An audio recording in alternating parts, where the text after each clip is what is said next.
On a night best to be spent indoors, we're outside for a great Class B state championship football game.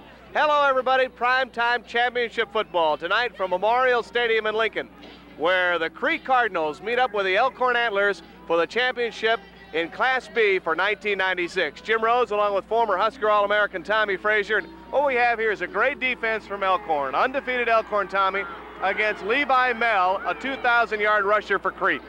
Well, what we'll have here is a battle of a great running back against a great defense, and the team that gets off the best is the team that's going to win. We're looking at a frozen field, snow falling, the footing is bad, it's hard out there. It's really going to be a test of wills. Yeah, it is. It's going to be a test of will and determination. The team who doesn't worry about the field condition, just go out there and play what they've been playing all year is going to win. Class B, Elkhorn and Crete for the championship, and we'll be back with more right after this.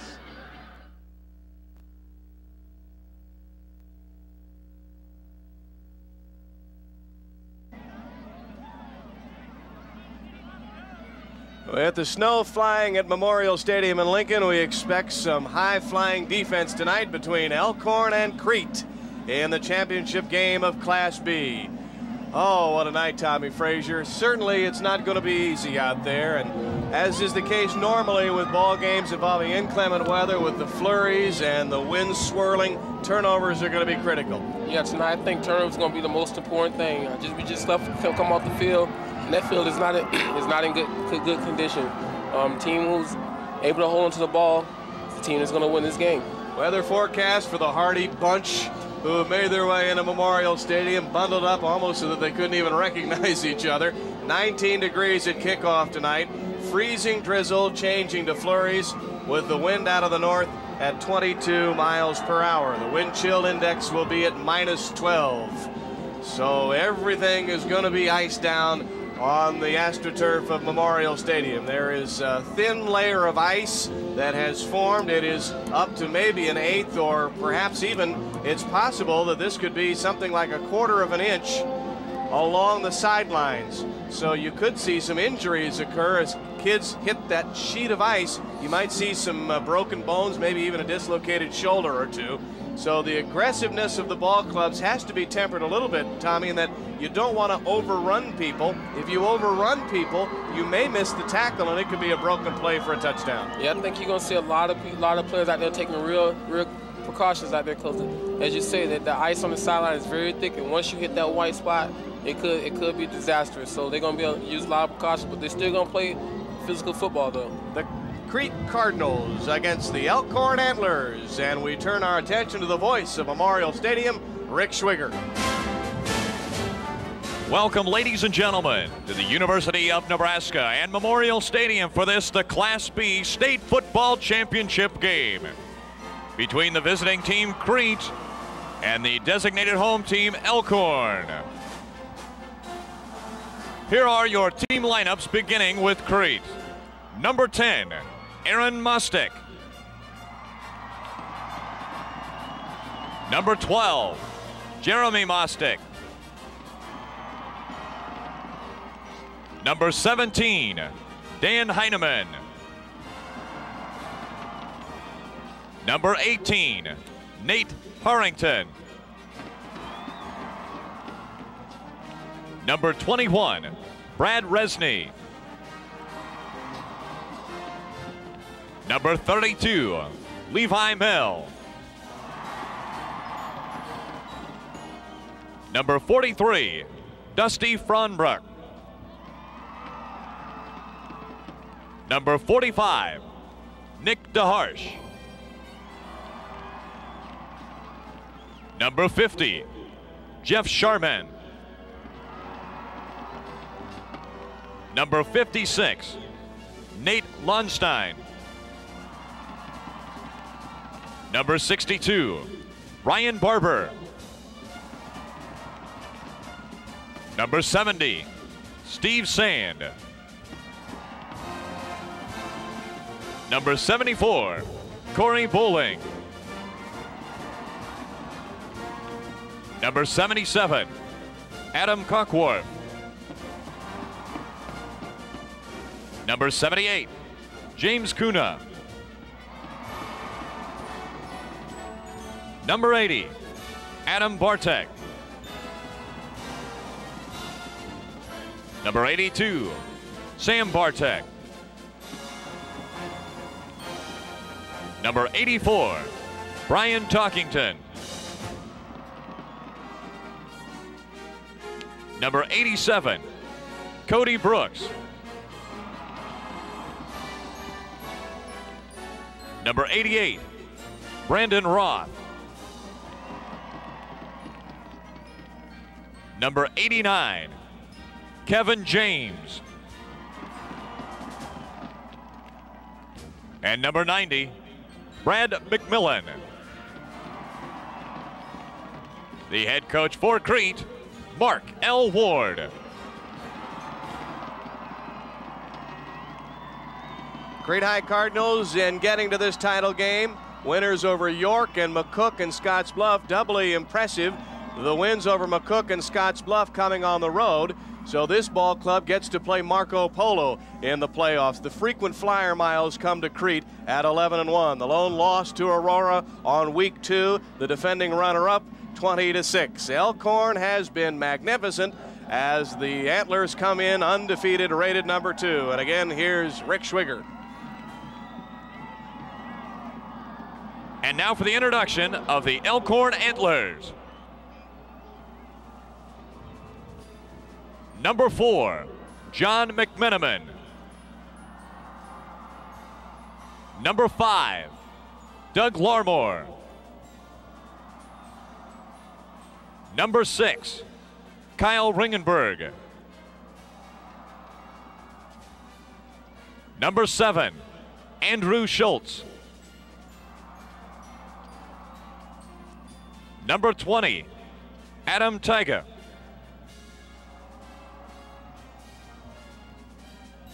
Number 22, Dwayne Carbolito. Number 30, Ryan Palmer. Number 32, Jamie Bull. Number 34, Jemin Hansen. Number 42, Nick Umscheid. Number 54, Nate Bunowitz. Number 62, Mike Feilmeyer. Number 65, John Goldie. Number 67, Aaron Huddleston. Number 68, Scott Cole.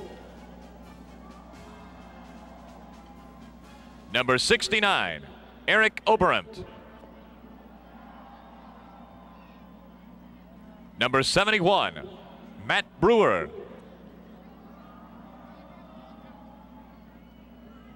Number 73, Steve Breathwaite. Number 77, DJ O'Shea. Number 78, Phil Peets. Number 80, Nick Ahrens. And number 85, Dan Weimer. The head coach of the Antlers is Mark Wortman.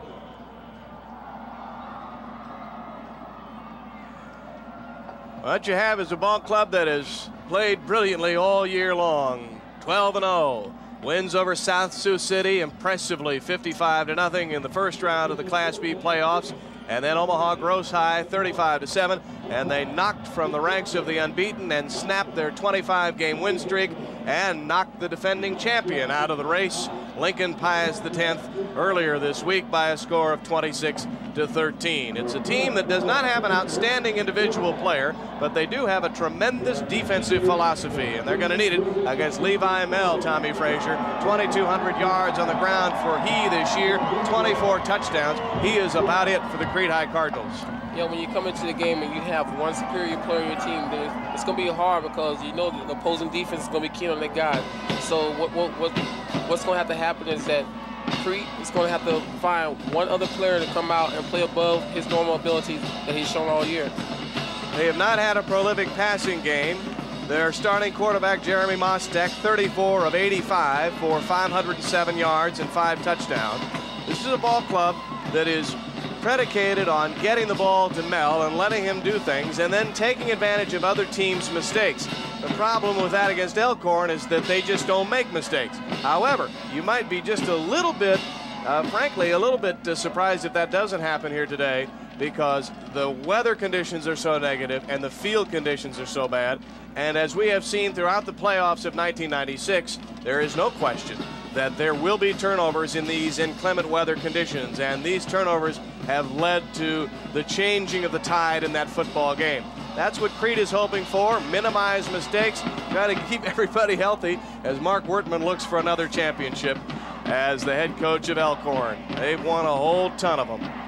They have been terrific down through the years. They won it in '89 and '92. They finished as runner-up in '87 and '91. The red and the white of Elkhorn, the Antlers, one of the top athletic programs in all of Nebraska. They are consistent in football and basketball and a few other things. Here are the officials. Kent McCallum is the guy in the white hat. He's the referee. Steve Blocker is the umpire. Randy Hagedorn is the linesman. The line judge is Duane Hodge, and the back judge is Marcus Wacker. And since these guys don't get paid by the appearance, I would hope that they recognize the conditions before us and keep this game expediently along. I agree with you. And look, we're not even moaning. I mean, we're up here where it's nice and warm. They're down there where the combat is. Crete's going to kick off, and Elkhorn's going to get the football first. Nick DeHarsh, number 45, to do the booting. They are the designated visiting team and thus are housed along the near sideline. Elkhorn with the home red across the way where the Huskers are.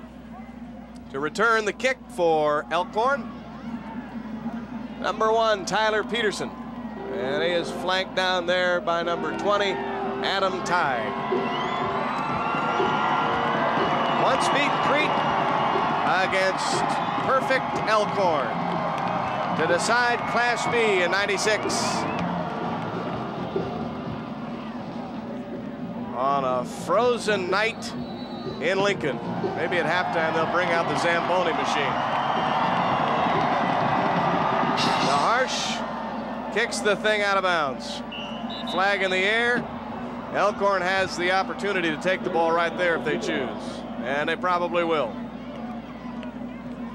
Offensively for this bunch out of the Omaha metropolitan area, the quarterback is John McMenamin. He is in replacement of Andrew Schultz, who broke his collarbone on week 10. The fullback is Jameen Hansen, number 34, and number 20, Adam Tighe. He's fine. The center is Eric Oberman. Matt Brewer, one of the guards, along with Mike Feilmeyer. Phil Peets is a tackle with Aaron Huddleston. The tight end is number 85, Dan Weimer. Slot back, number 6, Kyle Ringenberg, and the split end is number 5, Doug Larmore. We'll get the defense for Crete in a second. 1st and 10 from the 37-yard line. McMenamin in his short duty, 10 of 21 for 126 yards. And the ball comes loose right away. And Crete has it at the 45. Well, as you can see in that first play, you saw a turnover already. But don't expect that not to happen tonight, because I'm telling you, the weather out there is horrible. Brad Renzi gets the loose ball as I believe Adam Tighe coughed it up. Here it is, just a basically dive play and lead. Right there, ball is hit from out of his arms, and Crete recovers it. Led by Jeremy Mostek and Levi Mell. He is number 32. He's the tail of the tandem. That man in motion is Kevin James, the tight end. First break of the ball game begins to the Cardinals, and Mell cracks his way down to the 39. Corey Bowling is the left tackle. Steve Sand is the left guard. The center is Jeff Sharman. Nate Lowenstein is the right guard with Adam Kalkwarf at right tackle. Brad McMillan is the split end. Sam Bartek the wingback. Farrenbrook, Dusty blocks for Meal, and Mostek is the trigger man. After a gain on the play of 5 yards, it is 2nd down and 5. As Meal carries the bale once more, and he's out to the 36, or I should say down, short of a first down by a couple. There you saw the second play for Crete. The quarterback had problems with the ball, but the one thing that we're gonna have to pay attention to is how the surface affects Levi Mills' running ability, whether he's able to cut sharply on it or not. The defense for Elkhorn at left end, Kyle Ringenberg, 6. The right end is Ryan Palmore. The left tackle is Dan Weimer. The right tackle, Nate Clark.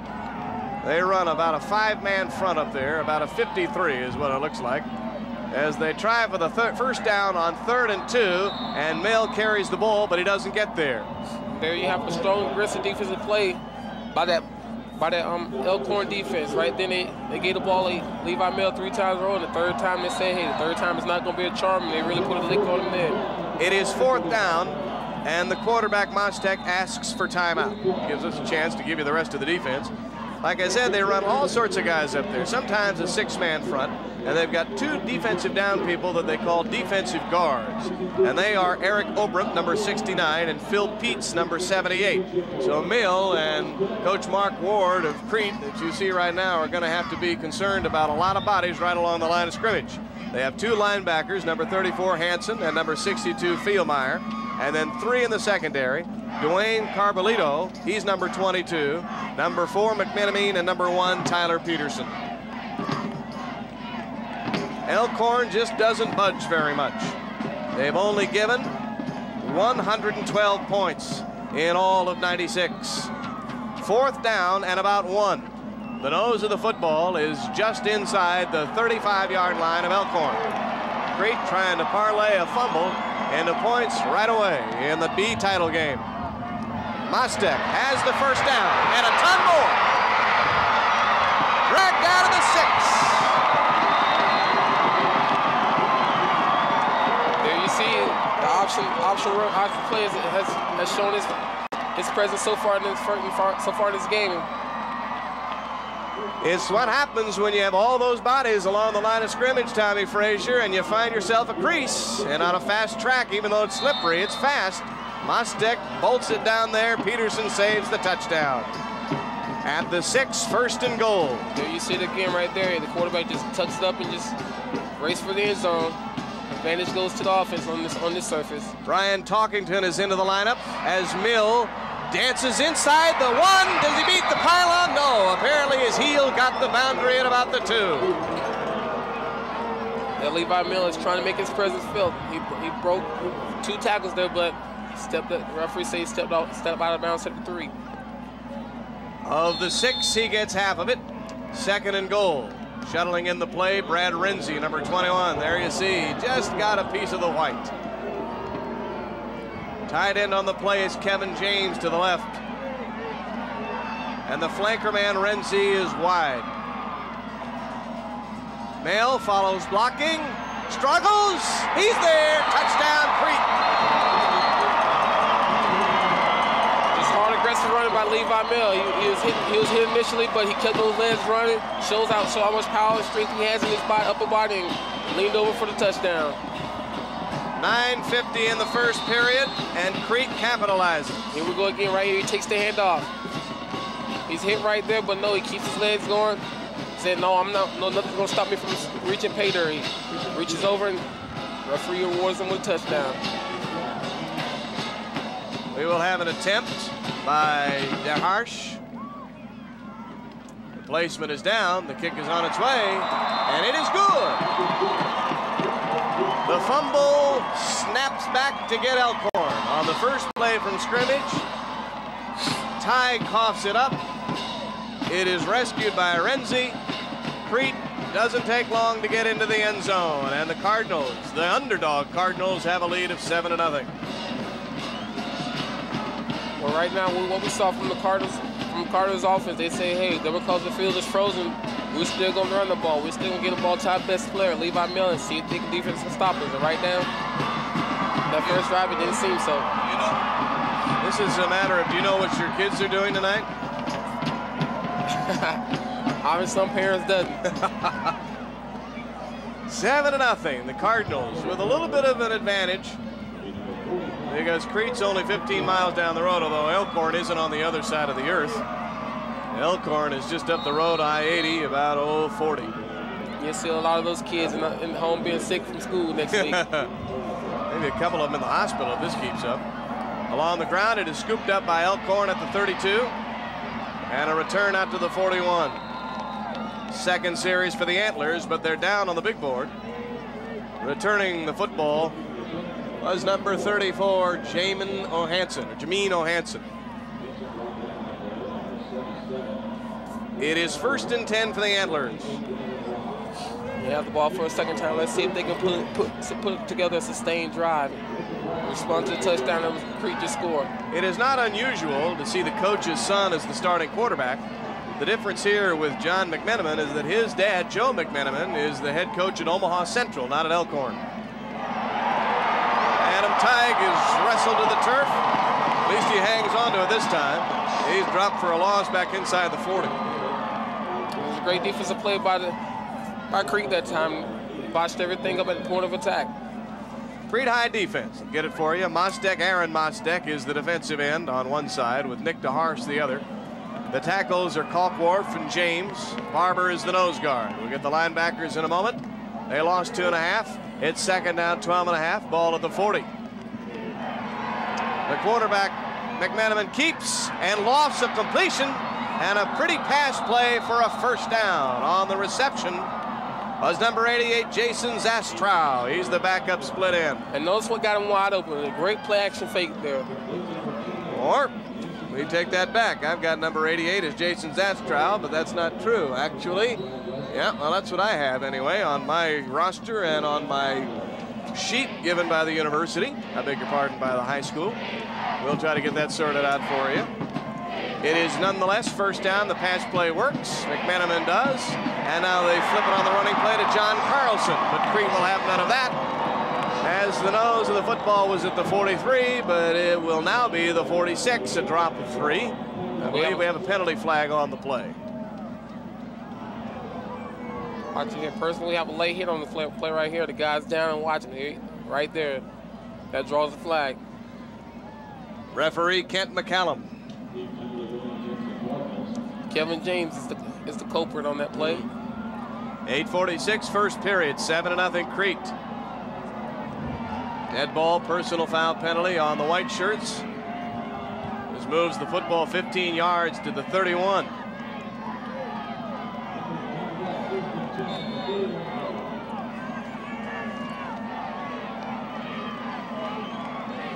The quarterback, John McMenamin. Slot to the left. He'll throw it again.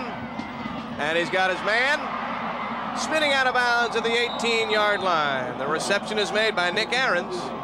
He was wrestled out of bounds by the defensive back on the play for Crete, Dan Heineman. But it is another nice gain and a first down. And what surprised me right now is how accurate John McMenamin is. As you can see, the temperatures out there is not what you would like for a throwing quarterback. It looked good, but the first 2 passes, he was right on target. And Crete backing off a little bit. They have to tighten up on the receivers before we're finished. First and 10 at the 18 as Elkhorn looks to answer. And a fullback carries the mail this time, Ryan Palmer. He gets it from the 17 down to about the 14. He is converged on there. A host of white shirts led by Adam Kalkworth. He got in on it. And number 45, Nick DeHarsh. We're looking at 2nd and 5 for the Antlers of Elkhorn. And to complete a perfect season, inching ever nearer the Crete end zone. Tighe bursting through, and he outraces the Cardinals to the pylon. Adam Tighe pulls the Elkhorn Antlers to within 1. There you have it. If you can score a touchdown, I can score 1 too. His 26th of the year, and Elkhorn made it look easy. Yes, he did. He pretty much went in the end zone untouched. All he had to do was just avoid one guy and race towards the corner of the end zone, in which he did. Touchdown, Elkhorn. Point after attempt to be converted. Ryan Palmer. It is good. 7 minutes 51. First period of play. A shootout. 7-0 Crete. Now 7-7 as Elkhorn takes the ensuing kickoff and rams it right down the football field. Right now, it's a game, a football game of whose defense can stop them. Whose offense.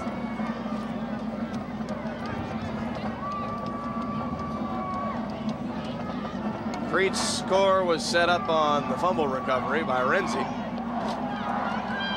Elkhorn gave ground. Mel scored from in close. Antlers got it back. And they show their offensive prowess as the wind and the snow whips across Memorial Stadium. Frigid night for man or beast, for Antlers or Cardinals. Although Cardinals a wintertime bird, so they shouldn't be too upset about it. Actually, they kind of love this weather. Talking to Mark Ward, coach of the Crete High Cardinals, he said, look, I've looked over about 5 or 6 of their game films, and I don't know that this Elkhorn team has any weaknesses. Palmer's boot. Free ball. Gonna have to be chased down. And it is gathered in, but things aren't looking good for Crete on this exchange as Nate Harrington gets the football and returns it out of bounds at the 8-yard line. He made a poor read on it as it was off the kicker's foot. He let the thing sail right past him, and you know, you gotta be aggressive returning kicks just like every other facet of the game. Yes, especially on kickoff returns, you know, that is a live ball at the 10 yards, and right here he hesitated of going at it, but he finally decides to go pick it up and tries to go to return upfield for as many yards as he could. Brings to us the second offensive series for the Cardinals, and quarterback Jeremy Mostic. Fullback carrying the football, Dusty Fahrenbrook. He's free! Actually, this is DeHarsh, number 45, the backup fullback. He's on a football field, and he takes it out of Dangerville all the way out to the 46-yard line. So Coach Mark Ward rotating his second-string runners in there on their second series, and boy, there's not much of a drop-off, is there? Well, right now, Crete is trying to establish their running game, and so far they're doing an excellent job on the ground. As we watch the replay, here's just a simple handoff to the fullback, and he breaks 1, 2, 3 tackles right there, and he's into the open. That is a 25-yard pickup. On the next play from scrimmage, not much room there for Mel. Yeah, he's wrapped up on the play by several of those Antlers. This time by Ringenberg, number 6, the defensive left end. That defense that time said, hey, you just beat us for a big game. We're not going to let you beat us on the next play for another big game. Yep. Gain of nothing. It's 2nd down and 10.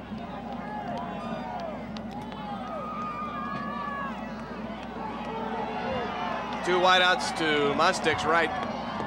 He got a slot man in there too. And he goes in motion, Fahrenbrook. Before they can pull away from center, a flag is in the air. Delay of game on the offense, so Crete's gonna have to back up 5. And on nights like this, when you don't have the play clocks run, it's going to be kind of hard for the offense to judge how much time or how close they are coming from the leg game. I feel at this point in the season that without the play clocks, the referee should be a little lenient on that. Mel really is the man of the hour for them each Friday night. Not only has he contributed 2,250 yards, but a whole lot of tackles on defense. First, or rather 2nd and 15. There he is. Churning across the 42. He's to the 43-yard line. He gains the 5 yards back. Arrested on the play for Crete. Getting the hit was Doug Lemore, number 5.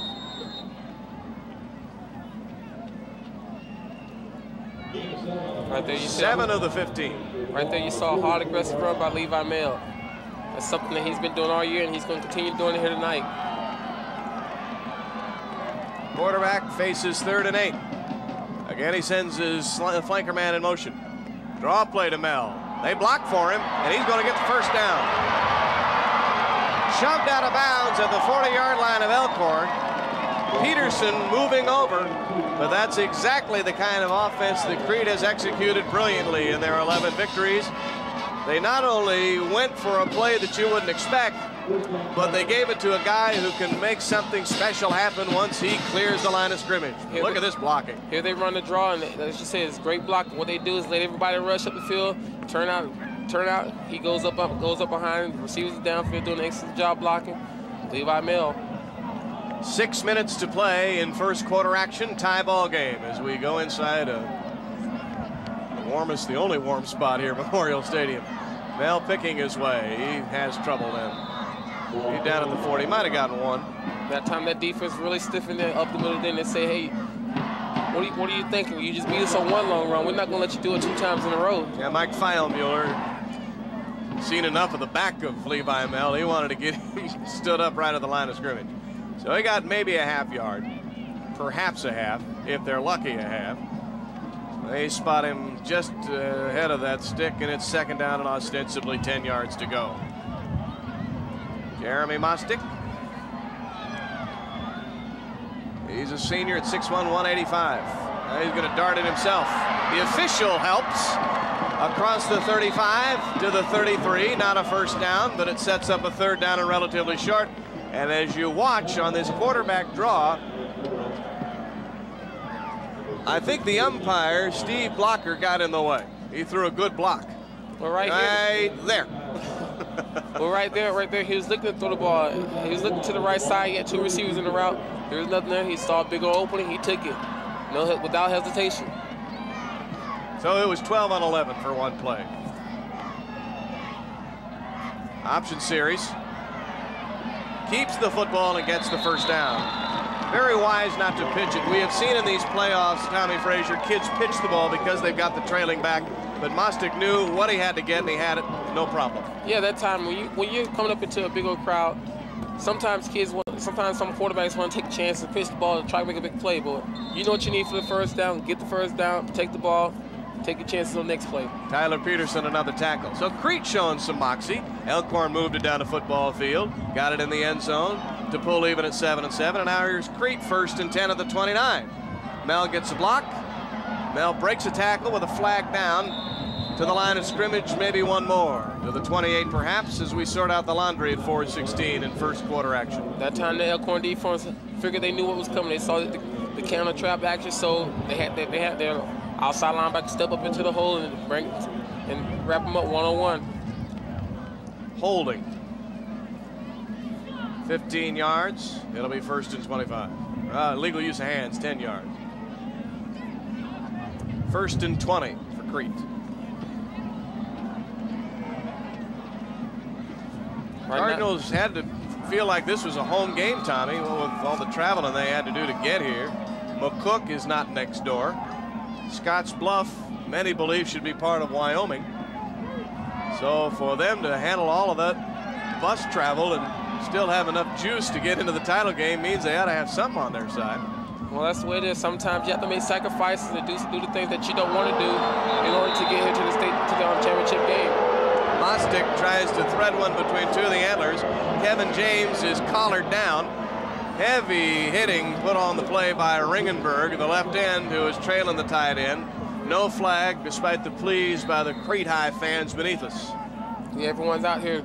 The Crete fans, you hear is booming because they felt it should have been pass interference. But it was a good call by the referee. He thrown up on a different coverage. It's like him and the ball got there at the same time, so that was good, no call. Remember, once the ball is in the air, it belongs to anybody. Mel on 2nd and 25, riding a wave, but too much of the Red Sea out there to spill him down. Once again, Peterson, who's a very active defensive back, getting in on it, and Ringenberg 2. Peterson 1, Ringenberg 6.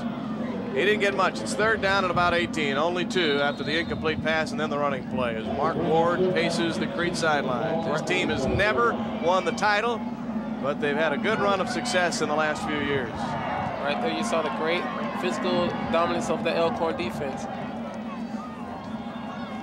Third down and 18. And another flag. This is one thing that's going to wreck the entertainment value of this game is a piece of laundry in the air every 3-4 plays. Offside Elkhorn. We've had more flags thrown in this first quarter of this game than we had in the previous 2. Yep. This will make the third down play slightly more negotiable. Down to 13. We're at 3:14 on the clock in the first quarter. On a frosty night in November, 7-7 were tied in the first period of the Class B title game. A deep throw, it's a wounded Quayle, and it's incomplete. Just left his hand the wrong way. I know we have a lot of hunters out there, so I wish they'd say, oh, where's my gun, where's my gun? Well, Brad McMillan, who is the starting split end and the target on that play, was open, but Mostek just couldn't get a good enough grip. And look at that, it just flutters around. You need your duck call. So it is fourth down now and 13 yards at the 33-yard line.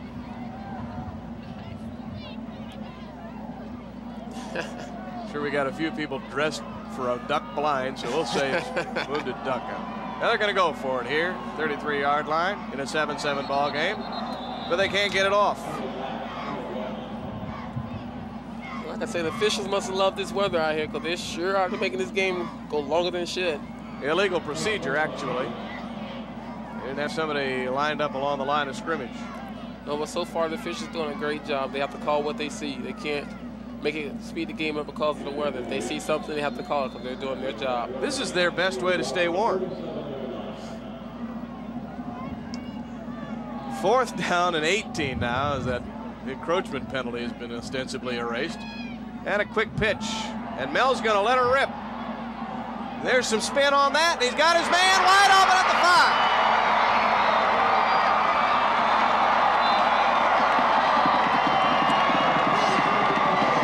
What you call your option pass right there.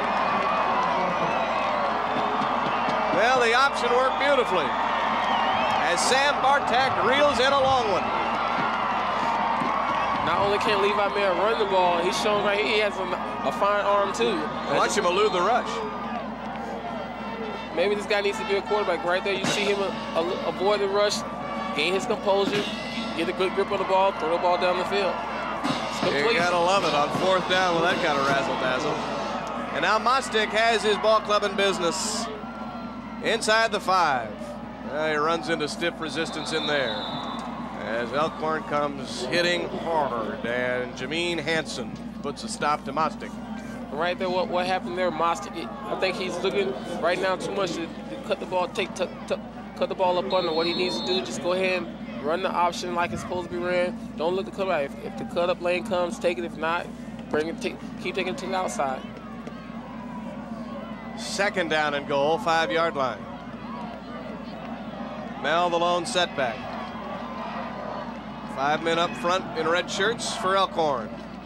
Mel spinning, cannot lose Hansen a second time. He got some help this time from his mate on defense. Good hit by Lamore. It'll be third and goal as Elkhorn stiffens some. Right now the Elkhorn defense saying, hey, they down here, but we can't let them in. We're getting the scores tied. Let's see if we can keep them off the scoreboard. Into the lineup is Nick DeHarsh. He's number 45. He's going to line up in the backfield with young Mel. Receivers left and right. Mostek gives it to the fullback. He gets away from the first one, but not the second one, and he's down at the 2-yard line. And a nice bit of work out of the defense by number 38, Mark Keith. He's a backup linebacker. And a timeout called for by Crete because they need to yak about it. Fourth down, goal to go from the 2 at 1:09 in the first quarter of a 7-7 ball game between Crete and Elkhorn for the Class B title. An impressive 26-13 victory for Elkhorn in the championship semifinal style game against Pius X.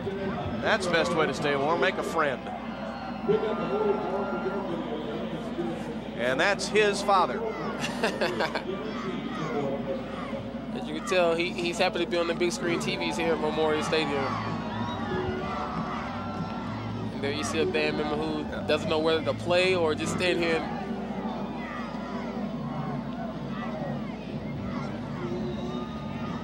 wind blowing out of the north, so it is helping Crete here in the first period of play. And they have completed a couple of passes.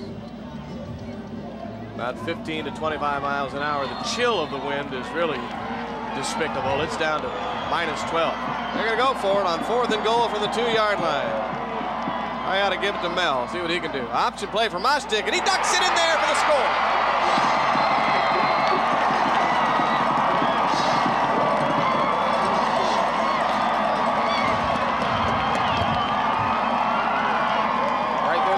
Right there's a good prime example of not trying to force the cut up. If it's there, take it. If it's not, go outside. Right here, you see he's running down line there. Bam, you see the guys blocking out. Cut up on there. So that's a fine job right there by Mostick running the option that time. Well, when you're keying on a guy who scored 25 touchdowns, it's understandable when you leave a little room for that guy. Here's the PAT attempt. It is up, and it is good. As Crete converts on the PAT as Kevin James does his job. And we have 1:05 to play in this, the first period. It's been an offensive show, Tommy Frazier. 14-7. Couple of long drives. Crete parlays the fumble into 6. PAT was good, so we've got something underway here. A little bit of a fireworks show on a chilly night in Lincoln. Yeah, we might have a long night. Might be right now it's on a pace of scoring 60 points for each team. So hopefully one of those defenses can step up and say, hey, it's time to stop all these fireworks and let's get down to business. Somebody needs to quickly remind these guys that this is not 6-man football. That they're supposed to play the hard-nosed, rugged defense in conditions such as these. So far, from what I see, they score more points now than in the first quarter than 6 men did in 3 quarters. Nick DeHash will kick it off again. Elkhorn must face the wind for just 1:05. He skitters this one along the ground. Peterson. Uh-oh. DeHash saves. Drills him out at the midfield stripe. So the yards are going to come in bundles tonight, or so it appears, as Tyler Peterson shoots through the attack and gets it out to the midfield stripe. From what it looks like from right now, if you don't make that tackle the first time, then you better hope and pray that you have someone back there contained, because they're going to gain 20 yards after if you miss that first tackle. Right there, even the missed tackle, he just shoots up in there. Like I said, there's 15 additional yards after the first contact. Those are the football just shy of midfield. McMiniman. And tied, buried at the 49.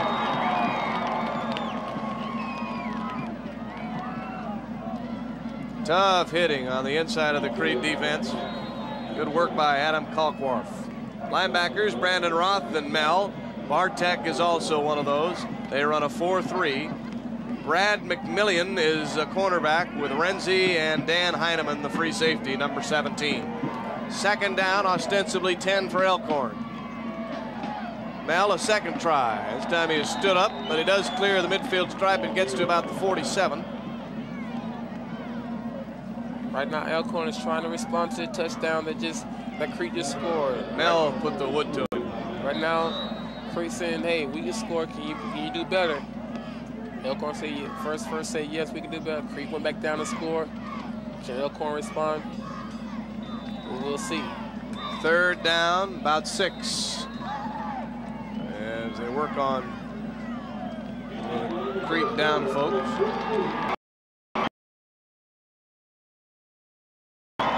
First period is over. Crete, a bit of a surprise. This from the NSAA.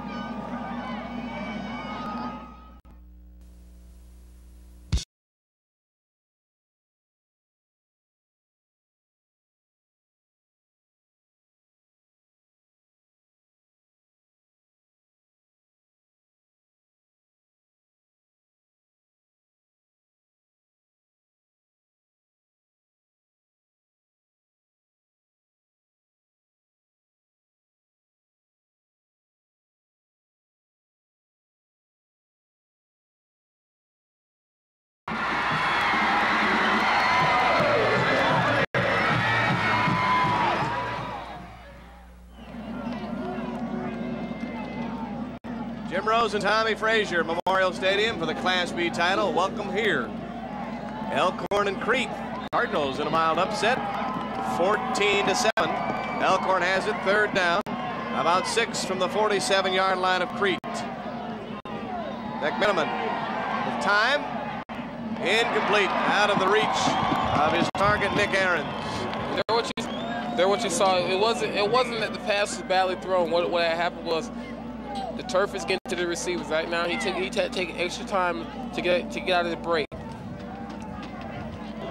Let's talk about it in the first period, numerals-wise. We'll tell you about that in a minute. 4th down and 6 and a punt. Right now, we have the first punt of the game. Let's see how the Crete Cardinals return guy handles the punt. Ringenberg stands at his 40 on 4th and 6. With the wind behind him, a fluttering kick that they're going to let go, and it dances into the end zone. Staying clear away from that. Well, that almost was Dan Heineman, the deep safety. But that was a gutsy play by him. He lets the ball go. It seemed like it wanted to die at the 1-yard line, but that momentum just kept it going in there. Gotta be pretty impressed with the way young Mostic is running this offense, Tommy Frazier. He has kept Elkhorn guessing some. Jeremy has given it to Mail some. He's run some play action. Well, that's what you been want. Actually pretty impressive. As a quarterback, that's what you want to do. You want to keep the defense off guard. You don't want them to really really figure out what you're trying to do offensively. And a fresh eye back is into the ball game. And carrying the football for Crete is Nate Harrington. He is drilled on the play. Ryan Palmer on the stop. Wow. Palmer says, I know you're not 32, so you're going to pay for it. Right here, looks like Ryan Palmer has some speed. It seems like the running back there, he's going to make it to the outside right here. There you see Ryan Palmer. Oh, that was a nice thing. Yeah. Perfect, picture perfect. Like a helmet in front, wrap up, drive him down. Got 1, 2nd and 9. In the second period from Lincoln. Oops. I'll have a flag down as Farron Brook, the fullback, jumped early. And Mel is then dumped.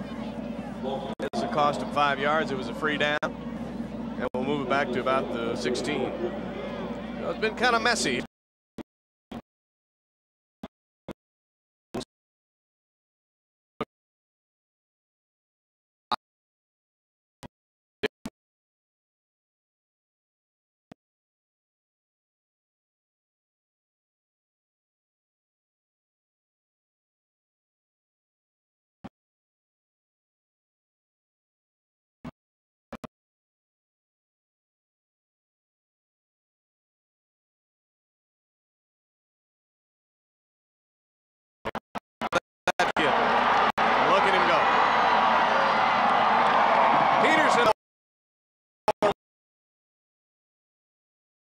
What explosion. Looks like Craig James as he gets to the open field. He didn't wear James' old number, 32. Well, there you have it. You bring in two new fresh backs to give Levi Miller a break. Look what happened when you bring back the game. He explodes right here for a 23-yard gain. And his acceleration to the outside. And, of course, the execution over on that right side by Kalkworth and Lowenstein cannot be possibly overemphasized. Going to get it once more. Picks his way. He's got good balance and quick feet. He doesn't just churn. He waits for the hole to open. That's an instinct, and he gets a good gain out of it of 5 yards up to the 45. First quarter numbers, Tommy Frazier. 5 first downs for the Cardinals, 4 for Elkhorn. Rushing yards, very dramatic. Passing yards about even. That turnover is the difference. Yeah, that turnover is different right now from the score being 7-7 instead of now it's 14-7. 10 minutes in the half. Mel, a third carry, looking for the first down. He is almost to midfield. He needs the Elkhorn 49. Right now, what Crete is trying to do is say, hey, we have a 14-7 lead. We have the ball. We're driving. Let's just keep the ball on the ground and let them stop us. No mistakes. Don't throw the ball in the air and press for an interception or a turnover. Just keep the ball on the guy. Give it to Levi and let him do what he can. And as we know, when you're getting 4.5, 5 yards on running plays, play action becomes even more lethal. A 4th straight carry for Levi Mill, but you couldn't tell by that muscle. He gets the first down on 3rd and 1. There you have it again. Why throw the ball when you have a thoroughbred like that? Just give him the ball, let him do what he does best, and let's run. Actually, that's Levi Mill, number 32. 9:18 as they chew up time here in the second period, but this ground game is Now well over 100 yards. Option for Mostek. He does pitch it off to Mel. Does the tightrope act as he strings out the defense. He doesn't do much with it.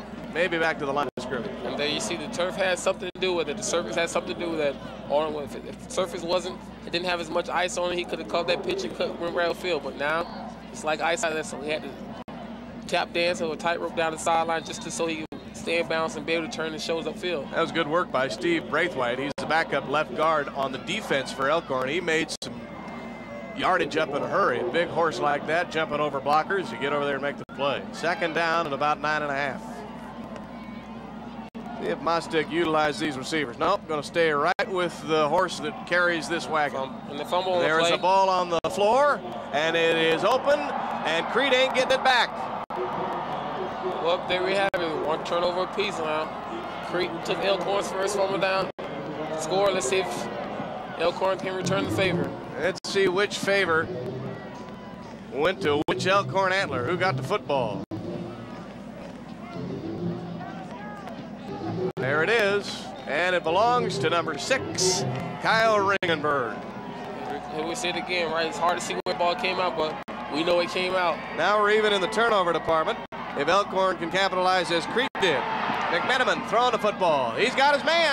He nearly drops it, but it's good for a first down. On the play, a reception made. It's Dwayne Carbolito. Right now what you're seeing is two different types of styles of football.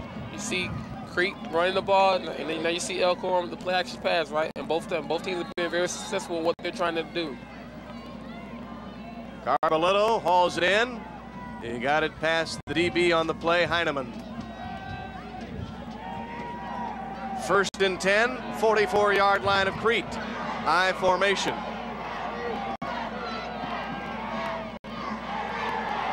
Pressure and a near interception and a flag. They wanted Carbolito again. This time too tight was Heineman. And 5 seconds later, you saw another referee throw a flag. So you know they're going to call that when two guys throw flags.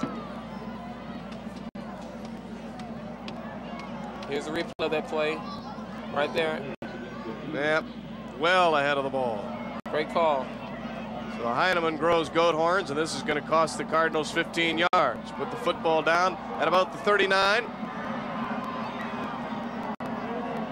8:23 in the half, 14-7. Cardinals of Crete with a lead over number 2 Elkhorn. Fullback is Palmer on this set, and the I-back is John Carlson. Ooh, Palmer almost able to break it, but not quite out of the grasp of Adam Bartek, number 80. Gets the ball in pretty good shape on first down, about 6 yards. Ryan Palmer's Elkhorn Antlers face 2nd and 4. This Elkhorn offense is doing a fine job of mixing it up here. It'll show it to come out pass, and then bam, hit you with the fullback up the middle for a nice game. Johnny McMenamin. It's time the tail of the tandem, the I-back gets it. And Carlson, these are the second string I-back and fullback combos in there. He doesn't quite get the first down. He's shy by a couple as the top skill units come back in now. 3rd and 1. Elkhorn trying to punch one in, tie up this ball game as we come to nearly the last 6 minutes of the second 12-minute period. Full house backfield for McMenamin. And the handoff to Adam Teig, who's still trying to atone for fumbling the football on the first play from scrimmage. And he does so by getting the first down anyway to the 17. Adam Teig, good for the Antlers of Elkhorn. And then we have this power football. Line them up in a straight T formation and say, okay, guys, we only need 2 yards. Let's go up there and get it. I'm seeing you know, with some extra blocking, we're going to get this first down and keep this drive going. Teig, 777 yards on the campaign for Coach Mark Workman. Back to the regular I formation. First down. They are able to string out Carlson and dump him for a loss. Crete was expecting the pitch play that time. And specifically ahead of all of that exercise for the Cardinals was Kalkworth. Well, if they weren't suspecting the pitch play, they sure had the right defense call.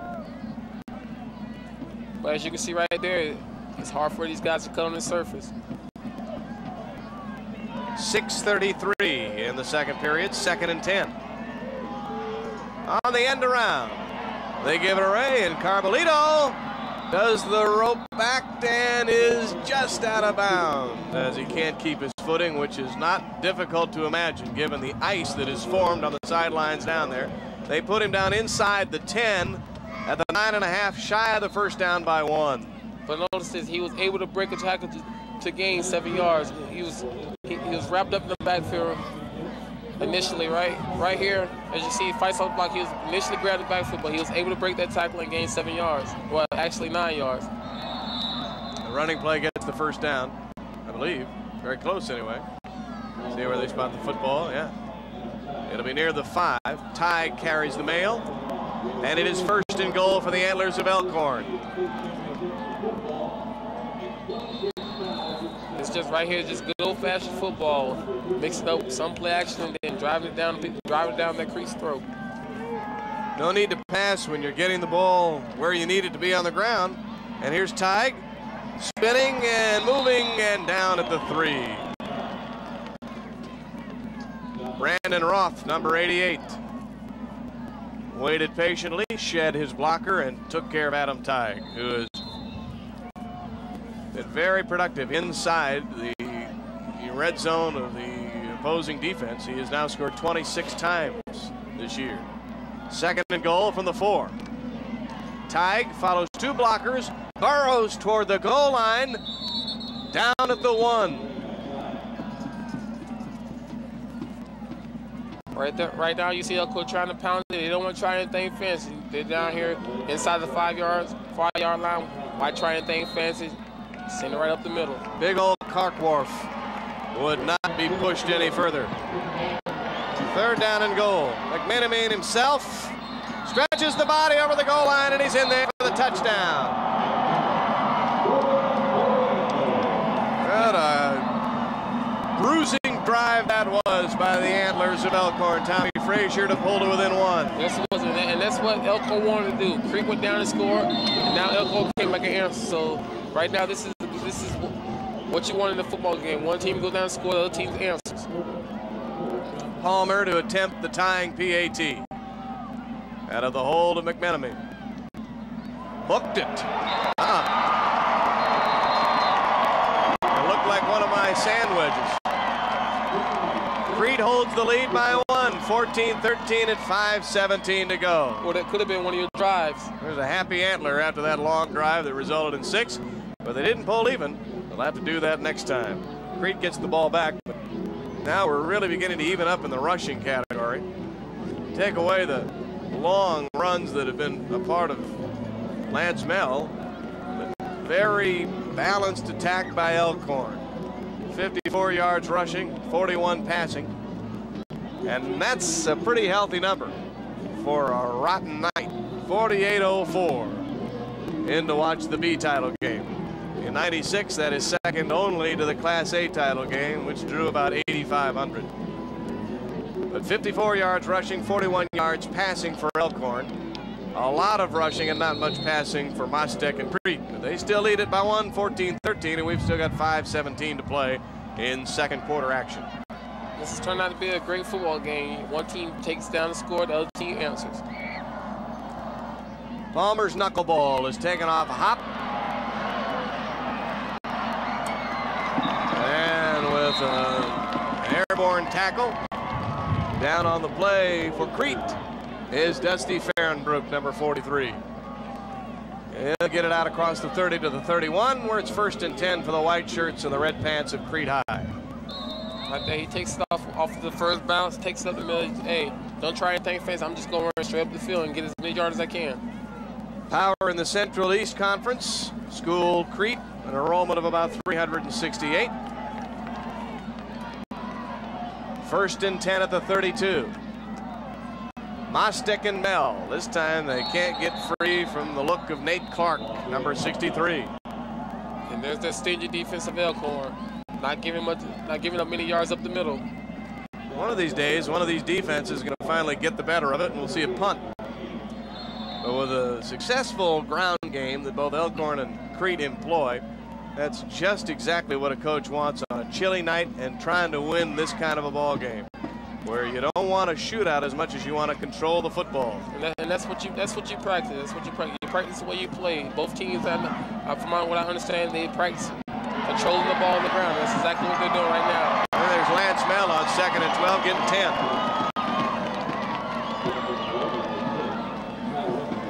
Levi Lance Mell. Of the 12-9, actually, it'll be 3rd down and 3. But look at how he just bursts past the unrushing tacklers. Finally, Ringenberg rings him up, but this guy is tough to bring down. He's a north-south runner if there ever was one. And he carries it all the time. And he stopped short of the 1st down there. 3rd down and 3. He needs the 42. He might have gotten the 40 and a half. Ringenberg again gets credit. Right here you see that aggressive interior defense by Elkhorn. This is by no means an anomaly. This guy has been good for 63% of Crete's offense. 63% of it. That's astounding for one guy. But he wasn't able to do it on that series, and they're going to have to punt it away. But before we can snap the ball back to Kevin James, we had a timeout called for. That'll belong to Crete, I believe. Elkhorn called the timeout. Elkhorn did. They had too many guys on the field. So that's not good. That's a smart timeout. You don't want that.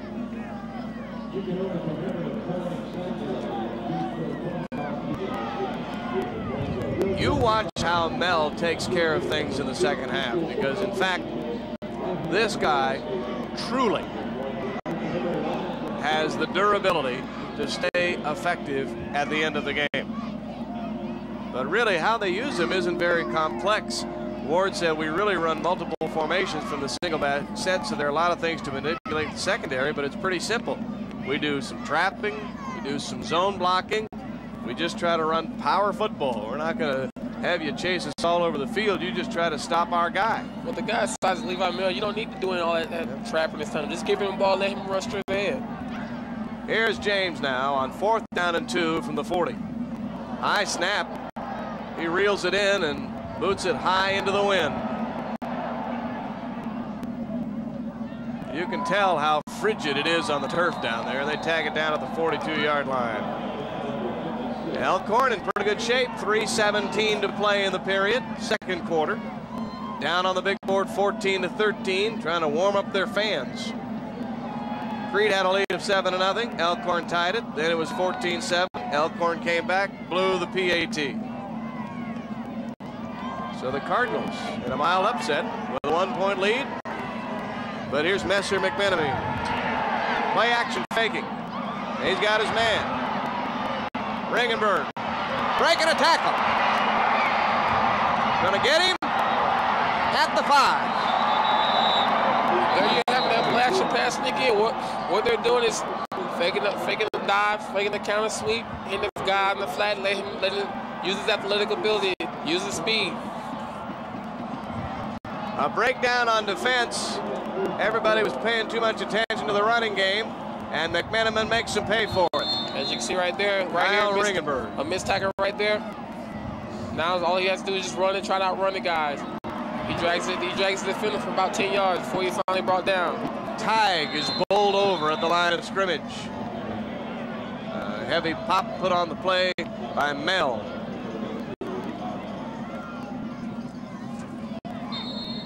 These teams just don't throw the football much for a living, but their play action has got to work. And in a title game like this, you would expect it to be effective since they haven't shown it on film much. Big power bruising fullback up the middle, close to the goal line. But Jameen Hansen is denied.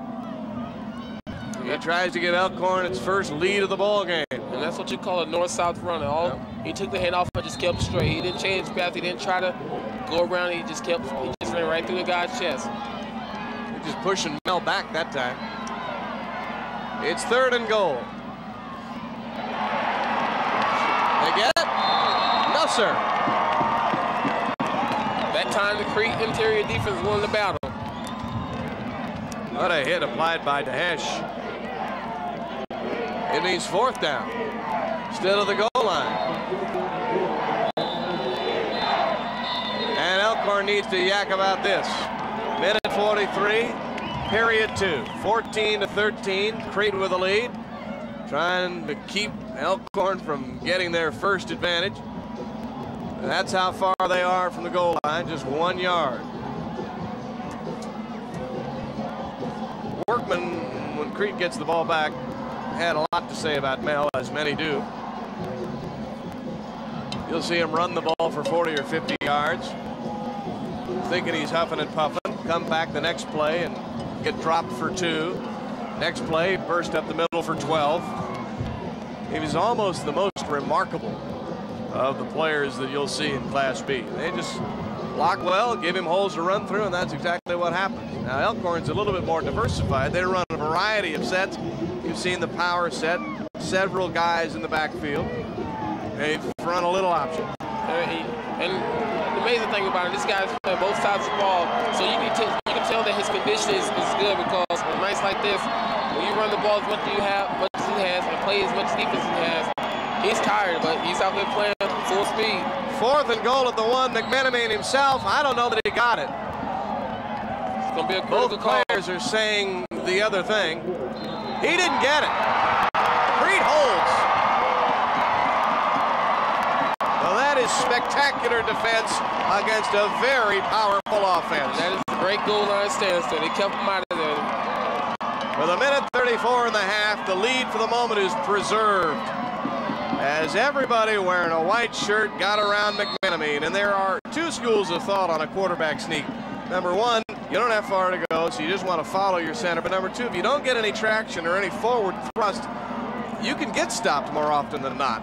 Yes, and that's just what it was. The offensive line didn't get any push on that play. And if you don't get any push, you're not going to get your quarterback in the end zone. Mostick just did for Crete what McMenemy hoped to do for Elkhorn, and that is just push the ball across the line of scrimmage. He made a nice gain of 3.5 yards. He's up to about the 4. Yeah, right there. All he tried to do right there is gain breathing room. He really needed some breathing room, so that's exactly what he did. Just get some breathing room. So where they want to drop back and pass the ball, they can. Moving on 1 minute in the first half of play. This is pretty steady, Eddie. Mel driving toward the 10. Through arms and shoulders.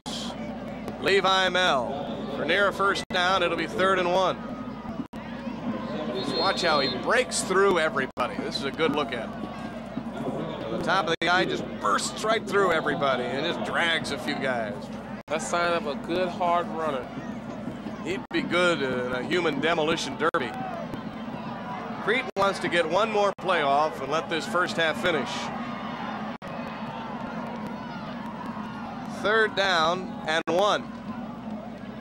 And Mel over left side. It'll be close. They have to stop the clock, which is something Park Ward didn't want to have happen. As soon as the change They got it. As soon as the change is set, they start the clock up. That right there was an important 4 downs. Because if they bobble it down around the 1 yard line, you've in essence given Elkhorn a touchdown, because they aren't going to be denied the next time. Not a team undefeated number 2 in the state.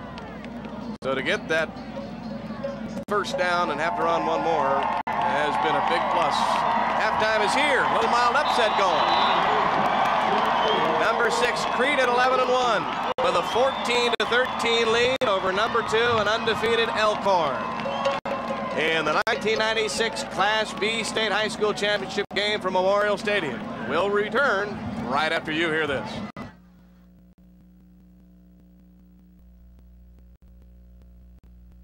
First half highlights brought to you by First Bank. Crete trying to parlay a fumble into points right away in the B title game.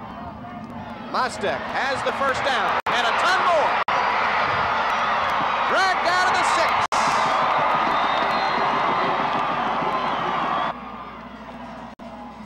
Mel follows blocking, struggles, he's there, touchdown Crete.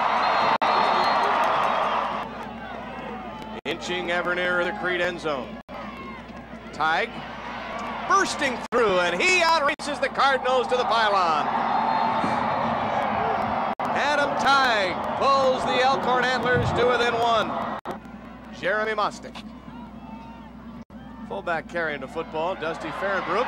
He's free! Actually, this is DeHarsh, number 45, the backup fullback. He's on a football field, and he takes it out of Dangerville all the way out to the 46-yard line. Been ostensibly erased. And a quick pitch, and Mel's going to let her rip. There's some spin on that, and he's got his man wide open at the 5. I ought to give it to Mel, see what he can do. Option play for Mostick, and he ducks it in there for the score. 3rd down and goal. McMenemy himself stretches the body over the goal line, and he's in there for the touchdown. So the Cardinals in a mild upset with a 1-point lead.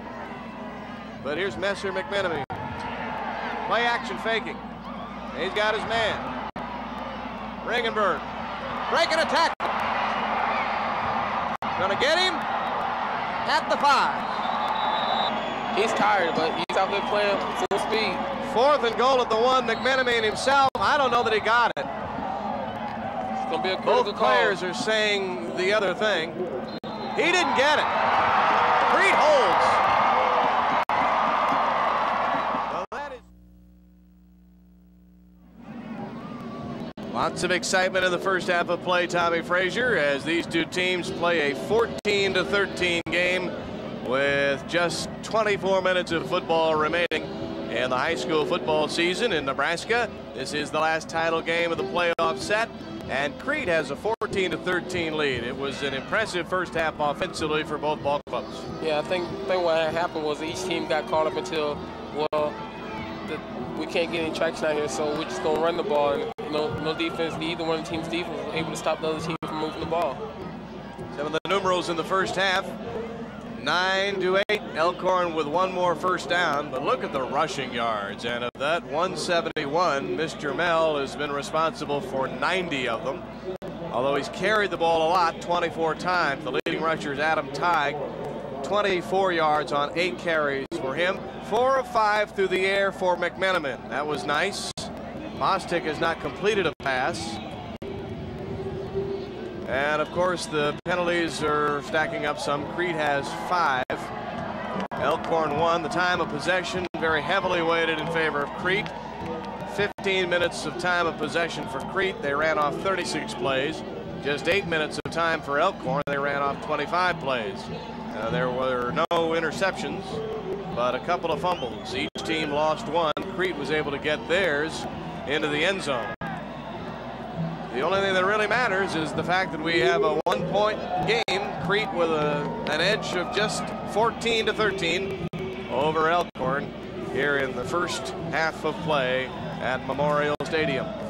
Rose and Tommy Frazier, it's nice to have you here. I think we were incorrect. We gave Adam Teig a touchdown when in fact that touchdown for Elkhorn belonged to Carlson. John Carlson, 28, not Adam Teig, 20, got the touchdown. That is the deal. Nonetheless, it counts just the same. It is 14-13. The only difference being a missed extra point by Elkhorn on their second score. 19 degrees. The wind blowing out of the north at 25 miles an hour. We have a wind chill factor of 12 below 0. And the snow has been off and on. Right now, what you're going to see now, you have 24 minutes left of football in high school football this year. So what you're going to see now is hopefully the best 24 minutes left of the season. Of either team. On the ground, the ball is loose again, and Crete's got it again.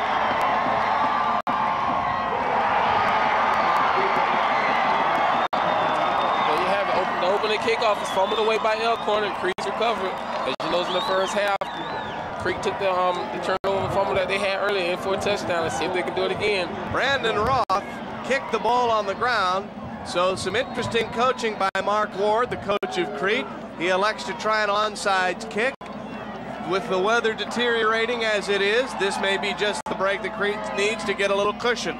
And Levi Mel carries for the 25th time, but not for much, maybe half a yard. Again, the offense, the starters for Crete, James and Bowling, Sand Charman, Lowenstein, Kalkworth, McMillan, Bartek, Fahrenbrook, Mel, and Mostick. Defensively for Elkhorn, Ringenberg, Palmer, Weimer, Clark, Obernt, Peets, Hansen, Fielmeyer, Carbolillo, and McMenamine. Tyler Peterson is the safety.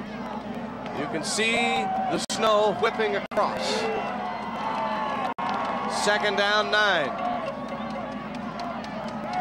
Mel cannot get out of the grip of Jameen Hansen, number 34. He advances the ball about 3 inside the 40 to the 37-yard line. And you see that Elkhorn defense trying to establish itself in this second half. They're saying we turned the ball over on the opening kickoff, but now it's time for us to go out there and stop this team from getting in the end zone. Third down and 8. An onside kick to start the second half has given the Cardinals the football in good shape. Jeremy Mostic on the reverse pivot. Keeps it himself. Eats the football inside the 35 at the 34, which is shy of the first down by in the neighborhood of 5 yards. Fourth down to upcome and a decision all the way. We have an injured Elkhorn Antler, and that's Ringenberg. What you have is what we call a counter option. He's going to fake one way, come back. He sees something right there, but he has no other choice but to cut up under and gain 3 yards. Ringenberg comes off. He's all right. He has to leave for one play. He'll no doubt be back, which would be good because he was a key guy for Elkhorn in the first half of play. He was hanging on for dear life on Levi Mel. 10-20, third period, first series of the second half. And the Crete Cardinals are in possession of the football. Jeremy Mostek doesn't like the arrangement on fourth down as they elect to go for it. We have a timeout called for. There's some confusion up there whether the guy was in the right spot or not, but he did the smart thing by not running plays, calling the timeout. Rushing total pretty ominous. Crete came in averaging 251 yards per game on the ground. They had 170 some in the first half of play. They had only been throwing the football for about 42 yards per game.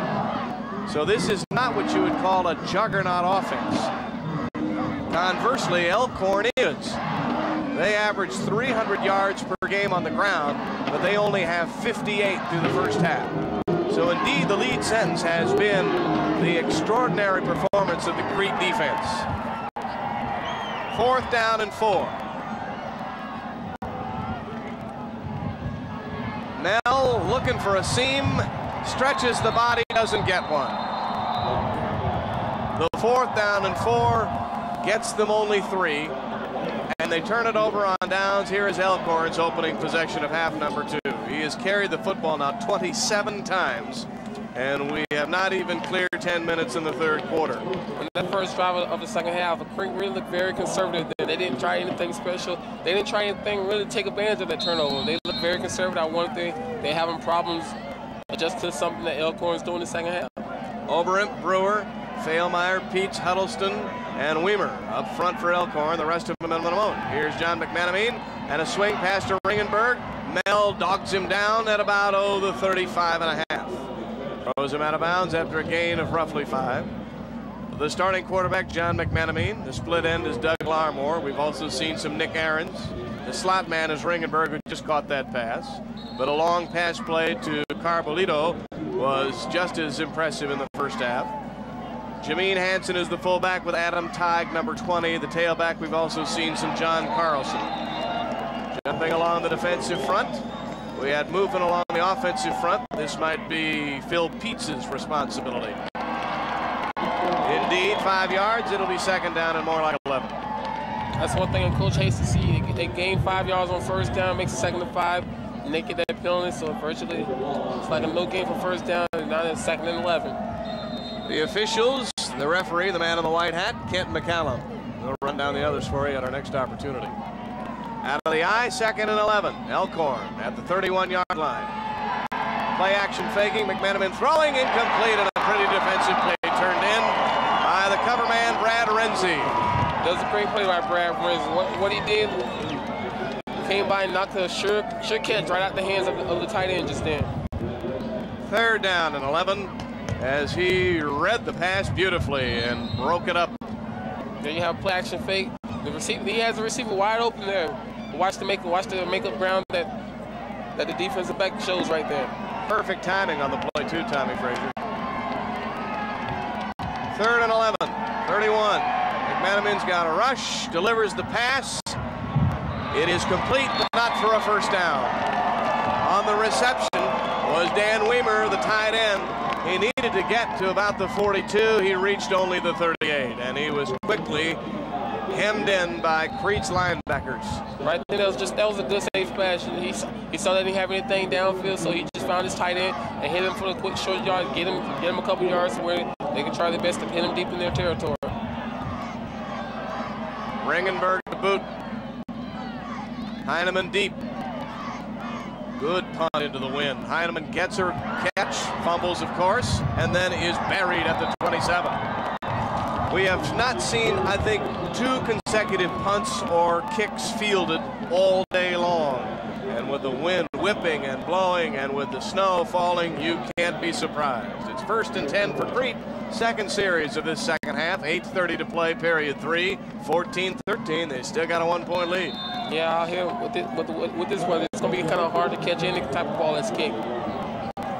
Antlers digging in on Jeremy Mostick. Mel finds no room on that play. He goes over left guard Steve Sand and left tackle Corey Bowling, but only to the line of scrimmage, the 28, maybe the 29. 1 yard or a half a yard. It's 2nd and 9.5. As you can see, coming out of the second half, that Elkhorn defense is really tightened down. They're not giving Levi Mel much running room in the second half. He's not seeing as much running room as he did the first half. With the snow getting thicker, Mostick on the option. He's got room along the far sideline. Finally whipped out of bounds across the way by Carbolito, but he got the first down. Right there, that was just great blocking on the room to get Mostick to the outside and give him enough room to run for the first down. They've been relying on the left side, and with James lining up over there and blocking some people, number 89, there has been some moonlight across the way. Like you see, he plays a little bowling action there and goes over there and slides into people and knocks a couple of their players down. It's going to be holding. Maybe that's one of the reasons there's so much moonlight. Steve Blocker is the umpire. Randy Hagedorn the linesman. Dwayne Hodge the line judge, and the back judge is Marcus Wacker. After that, it's 2nd and 15 with the nose of the football back at the 23. 7:49. We are in period 3. The white shirts of Crete with a 14-13 lead.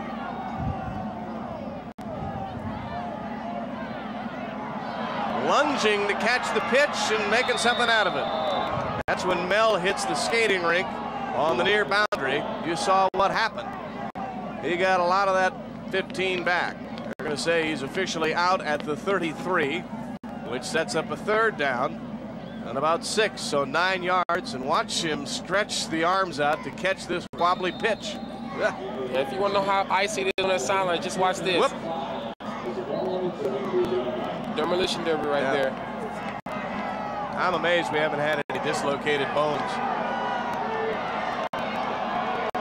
Very, very slick along the sidelines. 3rd and 5.5 from the 33. And a draw play. Not going to get the first down. For some reason, the Elkhorn defense has made the proper adjustment. They come out and they've kept Levi Mel in check so far this half. They tried this draw play in the first half and it worked, but they were not fooled this time. Right there, you saw the guys who was in blocks reach back and slowed him down. Initially slowed down by Jameen Hansen and then finished off by the rest of them. Timeout called for by Elkhorn. That leaves the Antlers with 2. Wortman has been fretting over what Crete does defensively since he found out that they would be playing the Cardinals and not Scottsbluff. Scottsbluff was defeated by Crete in the semifinal. But Crete puts 5, 6, 7 guys close to the line of scrimmage, and they disguise their blitzes so well. Unexpectedly, they'll shoot a linebacker through. So he is hoping, and to a degree it has not been successful so far in the ball game, that the quarterback McManaman will pick up the blitz. To the extent that it has not been effective, perspective, you can look at the stats. And with only 58 yards, as we say hello to you from the warm confines of Section 200 here at Memorial Stadium. 4th down now, 3 yards to go from the 35. With a wind behind him, a knuckleball. Bounds at the 40 for Elkhorn and is flagged down at the 43-yard line. There to make the grab for the Crete High Cardinals is number 90, Brad McMillan, sophomore defensive back. As you saw there, they're not taking a chance of catching any punts. Right now, I guess coach have advised them to say, just let the punt hit the ground. We'll take our chances on they're not rolling 15 additional yards down the field. Well, they were hoping that McManaman would be able to pick up some blitzes. That has not happened because the running game for Elkhorn has been stifled somewhat. McManaman keeps it and unloads it incomplete. His target was number 80, Nick Ahrens, the backup split end, but it was behind him. And right now, the passing game at Elkhorn is looking similar to what Nebraska runs. They play action pass, rolls out to the away from the plate, and they have backside tight end crossing. If he's not there, they have a onside flag route. So that's not a huddle. They're just trying to get warm. 2nd and 10 at the 42. And a quick hitter up the middle for a couple. Across the 45 up to near the 47-yard line. On the football carry was Hanson. Big part Palmer, Ryan Palmer, number 30. The offensive explosion that we saw in the first half has come down a lot in the second half. You can think that's a great defense by both teams so far. 3rd and 5. On the end around, Carbonillo for the 1st down as he skitters across midfield and is not finished till he reaches nearly the 45, which should be good for a 1st down. Right there, you see a little trickery there. What they do here is fake the ball up inside, have a guy come around, hand it off to him, have three guys out there blocking. First, picks up enough yards for the 1st down. Clock moving at 6:18 in the 3rd quarter of a 1-point Crete lead. Elkhorn on the march. I think Adam Teig has the football, but he is surrounded, so we're not sure. Actually, it is his backup, John Carlson, 28. He didn't get much anyway, maybe 1, 2nd and 9. He's got the backup in there. And he also has the backup fullback, Ryan Palmer. Backup split end, Nick Ahrens, wide left. John McMenamin, the starting quarterback, stays. He is faking. Somebody didn't turn correctly, or it was an overshot of Jason Zostro, number 88.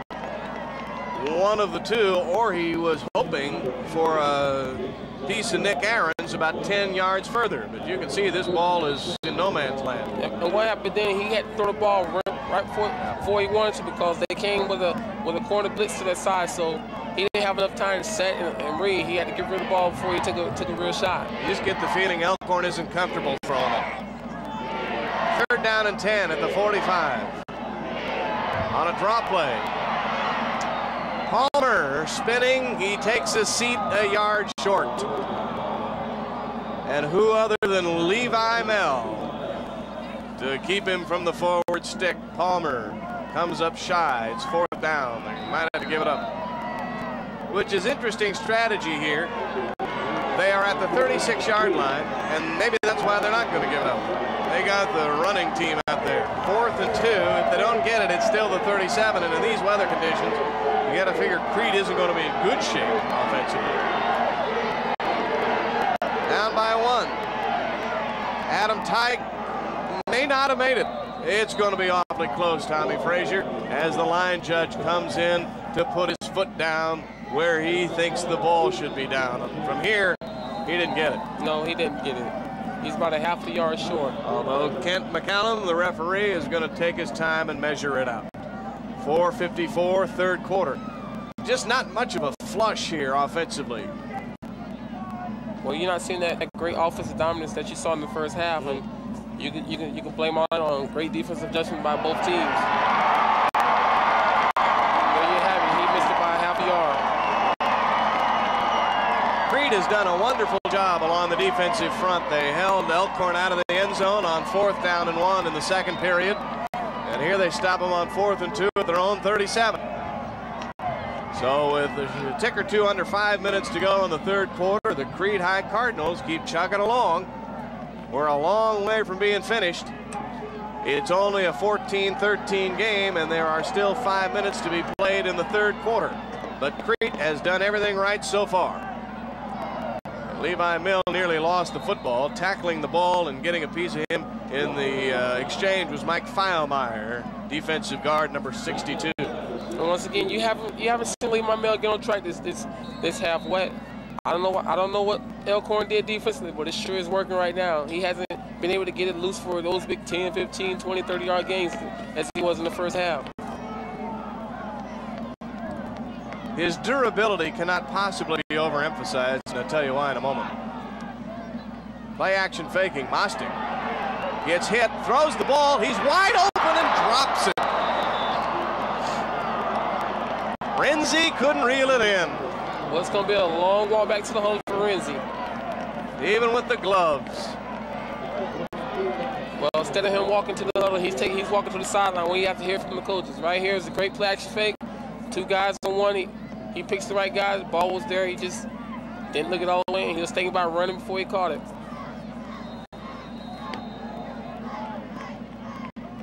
Time is out, called for by Crete. A little confusion out there. That leaves the Cardinals with just 1. But let me tell you why. Durability, as we see the rink along the sideline. Durability is an adjective that you cannot overemphasize when describing Levi Mill. Here is a guy who in the past 2 playoff games has rushed for more yards than just about anybody. And in fact, Ward said Mel rushed for 168 yards in the fourth quarter of Crete's quarterfinal victory over McCook and 128 in the final 12 minutes of the win over Scottsbluff in the semifinals. So when everybody is supposed to be most tired, or when the game is supposed to be most on the line, he has been most effective. And you know he hasn't come off the field on defensive plays. So when you look at what he's done on defense, coupled with what he's done on offense, this guy might not be just like the rest of us. 3rd down and 8 from the 38.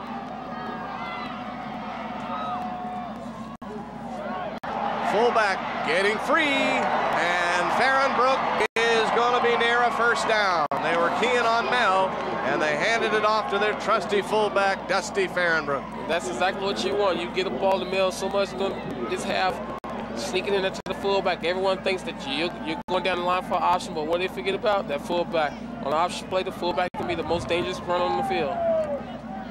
As evidenced by all of the exploits of Macavickas and Schlesingers and Lance Lewises down through the years. You saw what happened to Dusty when he came to the sidelines. He hit the rink and then fell forward. There's a first down for Crete.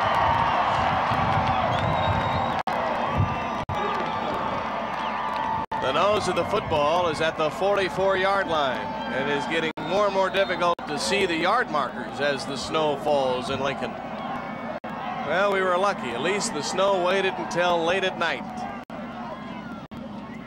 Give it off to the second fullback in there, trying to keep his balance, Nick Dahesh.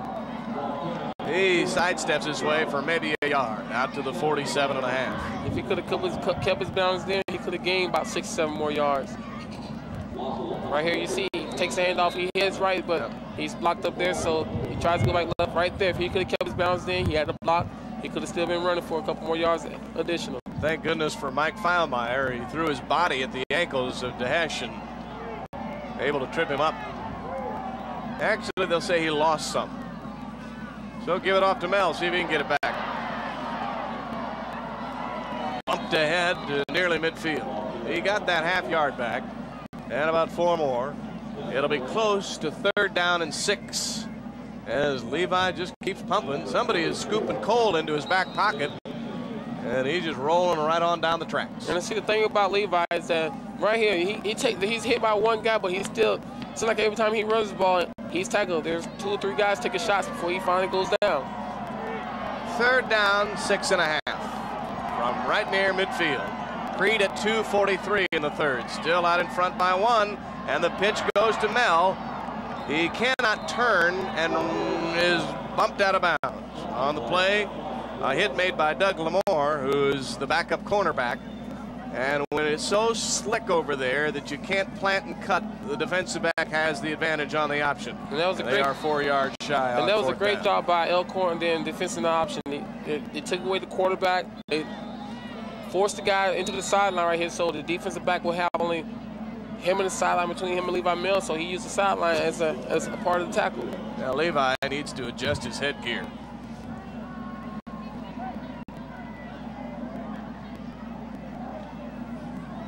As much as this guy needs to take, I'm surprised he doesn't need a new helmet. Yeah. I'm dying to know what his conditioning regimen looks like. He could make a mint just selling that. And it's 4th down, and we're going to have a punt. There have not been many of these, per se. As James pooches it high in the air, it is covered on the play, kind of, by Tyler Peterson. And as you saw sort again, of bobbles it, muffs it, gets it back. I think the coach's mind was going to just direct their players, hey, leave the punts alone, let them hit the ground. 23-yard line, Elkhorn in its own territory. So everybody here who paid their way in and bundled up, wearing a variety of colors. I think I borrowed a jacket from somebody from Cambridge. Trying to find out, hoping that this Elkhorn ground game, which was so vaunted coming in, can show itself before the end. They're still very much in the ball game. We've only got a 1-point differential and 2 minutes to go in the third. The officials intervene as we had movement along the front. Looks like offsides on Crete, but we'll wait and see what. I was right, offsides on Crete. Elkhorn just rolled through the regular season. Nobody touched them in the regular season. Omaha Gross put up kind of a fight in the first game, 24-21, but then they blew out Nebraska City, whomped on Gretna. Platteview was buried. Plattsmouth went down in a squeaker, 71-0. Waverly's pretty good ball club. They got beat by him, 37-3. So Elkhorn has had smooth sailing since August. And now another flag.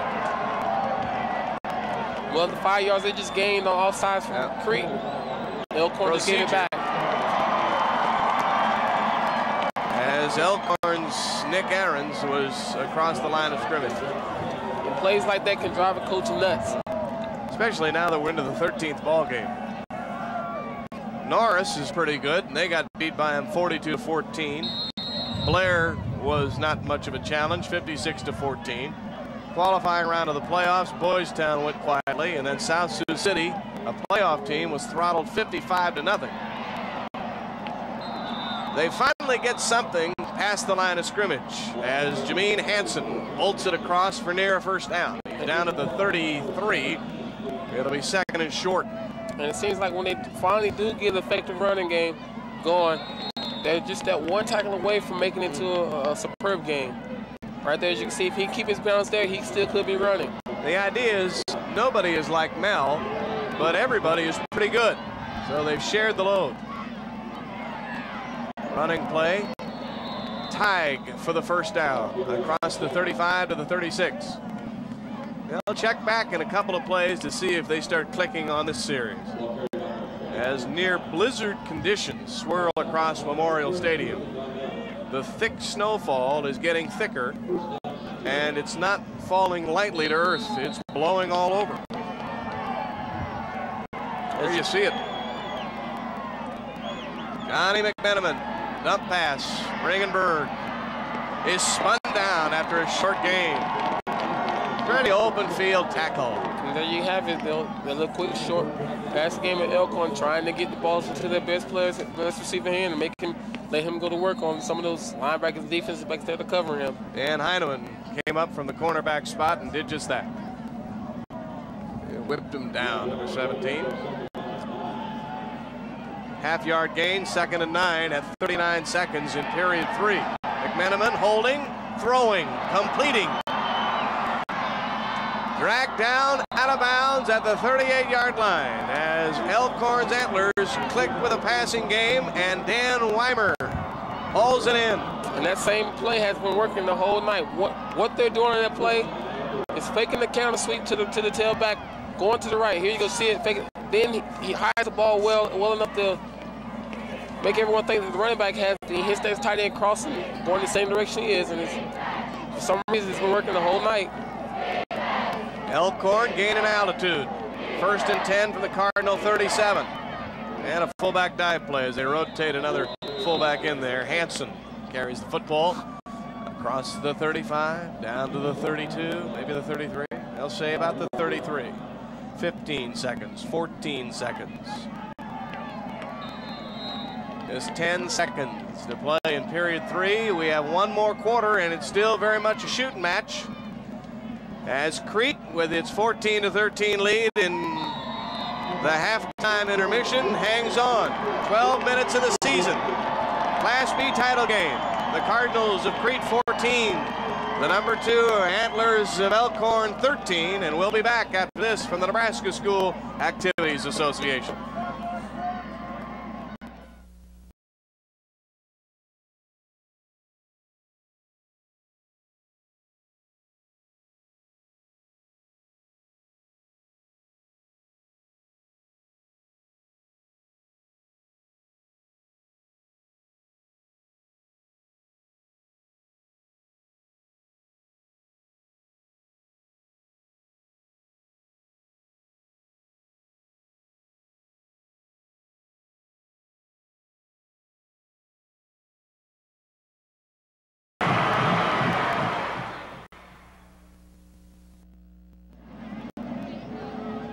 Jim Rose and Tommy Frazier from Memorial Stadium. The frozen tundra of Memorial Stadium on a chilly night where a championship was run. 14-13. Hey, that's a lot of snow. If you can see it on the scoreboard. It's really starting to pile up. I'm gonna go tune up my snowblower. If I just hear sleigh bells in the background, I'll know it's getting close to old St. Nick time. As they say, it's beginning to look a lot like Christmas. Every coach wants number 32 on his team or a near facsimile. That's Levi Mell. He is the leading rusher, 2,000+ yards for Crete, and the leading tackler, 134 stops coming into the ball game. All wrapped up into one. He's the throwback to the Tom Novak days. 2nd and 7 for Elkhorn as we begin the 4th quarter in a 14-13 Crete lead.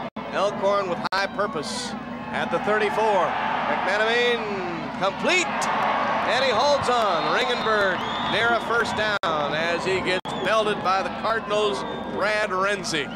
There's great coverage on the play, but it also was a great pass. He caught the ball, took a hit, but he was able to hold on to it. This is a collision. Boom. Good hands. Renzi passing out migraines. 3rd and less than 1. First team running backs in there, and here's Hansen barreling to the 19. Elkhorn is marching the ball down the field. That's what you want to see. Here it is, they got the ball back in good field position. Now it's time for them just to sustain a nice coming drive, get the ball in field position, field goal position, to either kick a field goal and maybe, hey, even put it in his own 4th quarter to take the lead. This drive began well back on Elkhorn's side of midfield. So this is one of their patented numbers. Delay handoff. Nope. Flag down as McManamine holds it. Waits, guns, and it's incomplete. A spectacular defensive play as covering well from the Crete secondary was cornerback Brad McMillan. And that was a great play by Brad there. What happened was, hey, got to take your hands off to this guy.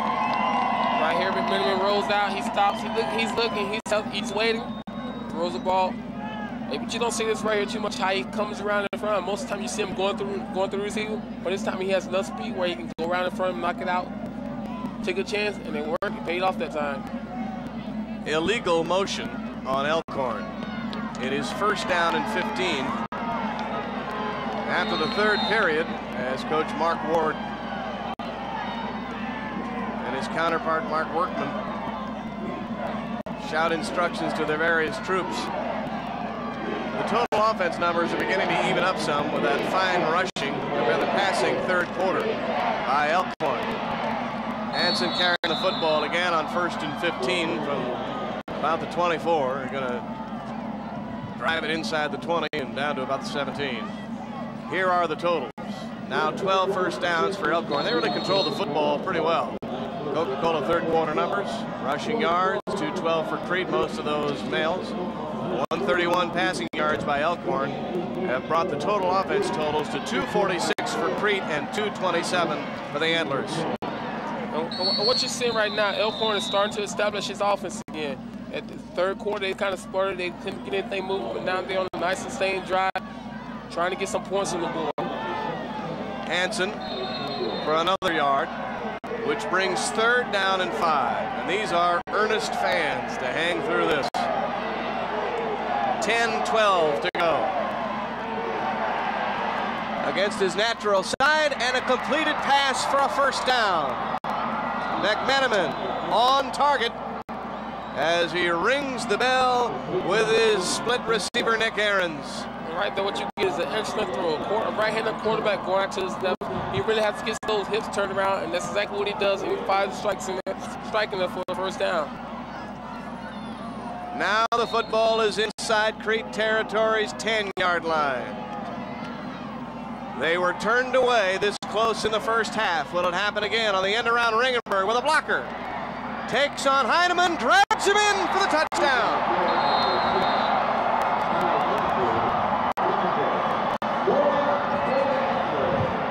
First, that play had me confused. I thought the tailback had the ball until I looked up, and you said on the end around, I looked up and I saw the guy running around the ball. He took a hit, took on a defender at the 3-yard line and drug him in for the rest of the distance. Heineman just got a ride. 17 took a ride for the last 3 yards. And the first lead of the game for Elkhorn comes with 9:51 in the 4th. McMenamin throwing. And he ain't gonna get there. Super play by Mel on defense. It was all Levi. Anybody else? And Ryan Palmer gets into the end zone. But Elkhorn comes alive offensively, Tommy Frazier. We had sort of given them a cue to do that before that last drive. They did. Wow, now they got the lead for the first time. It's only 5, 19-14, but it's got to feel good with 9:51 to go. And let's see if their defense can stiffen up here. Anytime you get a lead going in the 4th quarter and you see how your defense is playing, you feel pretty confident that your defense is going to come out and keep playing the same way they've been playing this whole half.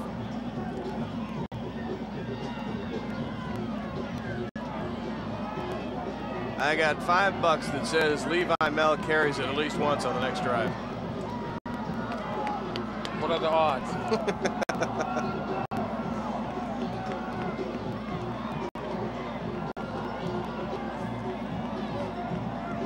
Yeah, it's real snow.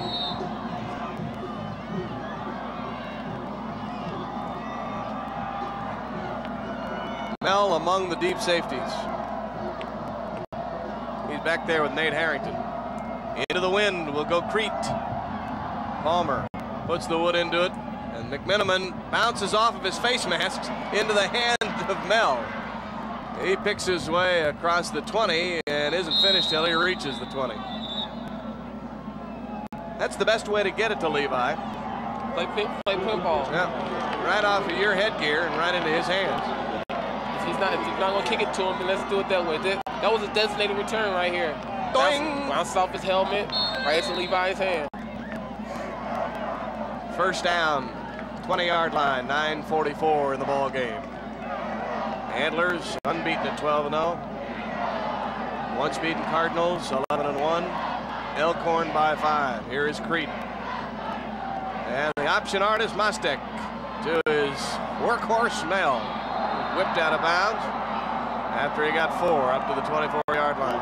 And there you see that pursuit by the Elkhorn defense. Once Levi catches the ball, he doesn't have much room to run because that defense is right there all over him. I need a little more space.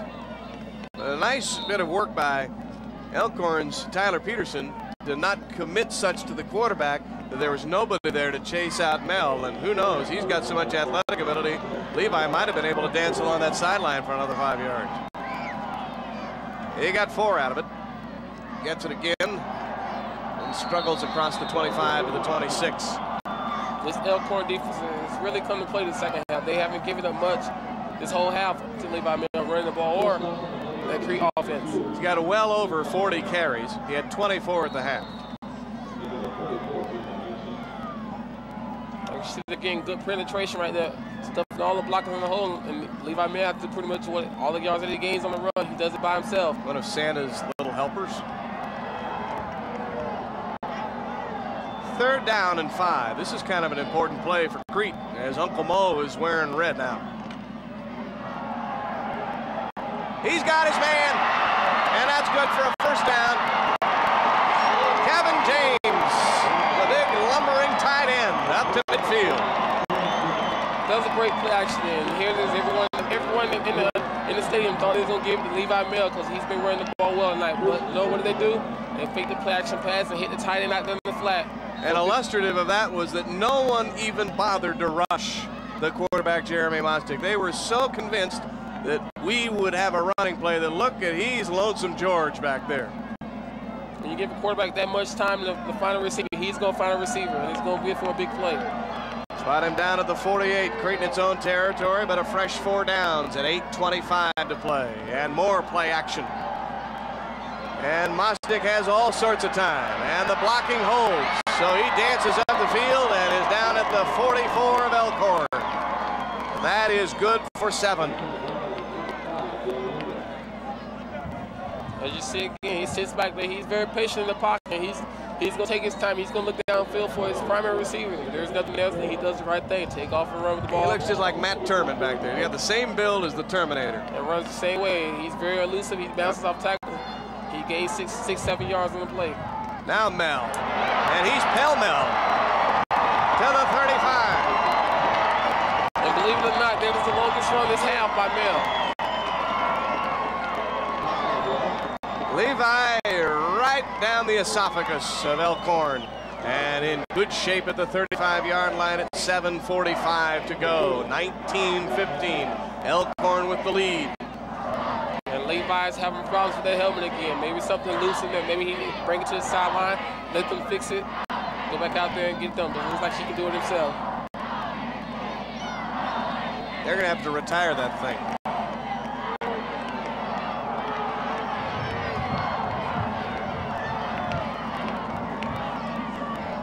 First down. Levi bounces off of one tackler.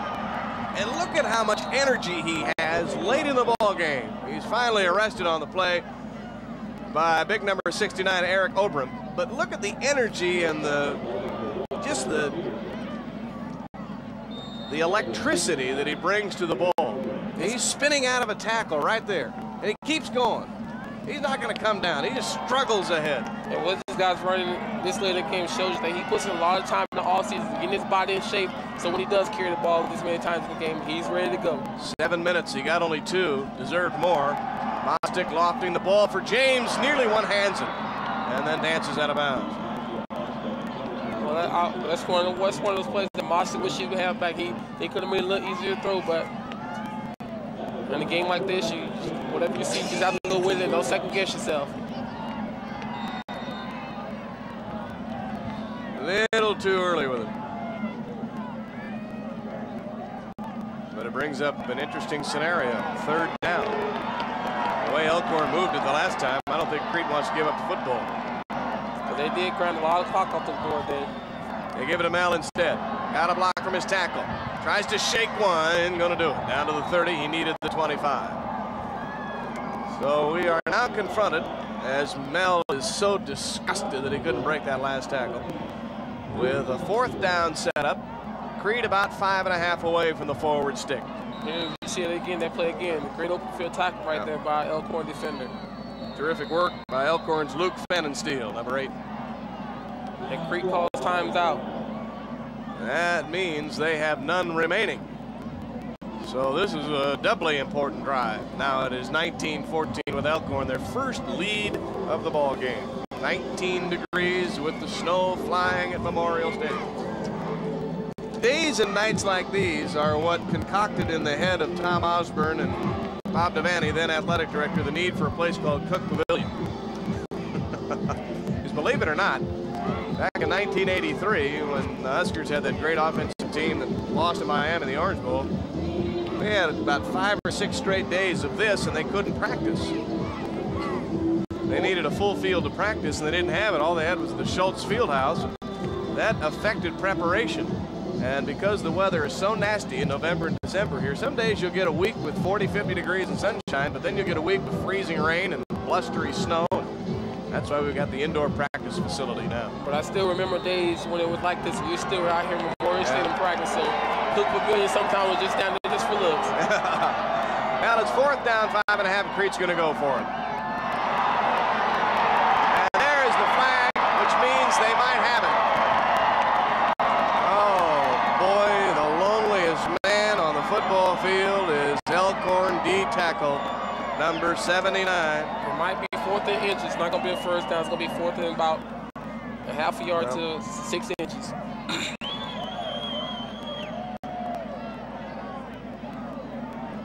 Actually, that is number 78, Phil Peets. Sorry, Phil.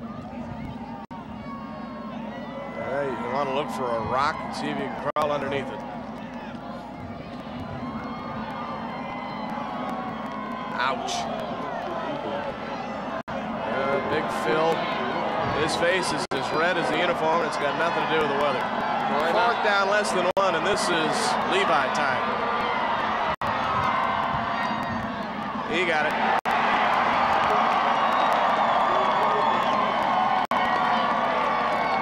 Sides by Crete, by Elkhorn at that time appears to be costly. Elkhorn, Crete goes on and gets the first down. If Elkhorn winds up surrendering a touchdown on this series, they're going to look back on that movie film and wipe a tear away when they see big old Phil's.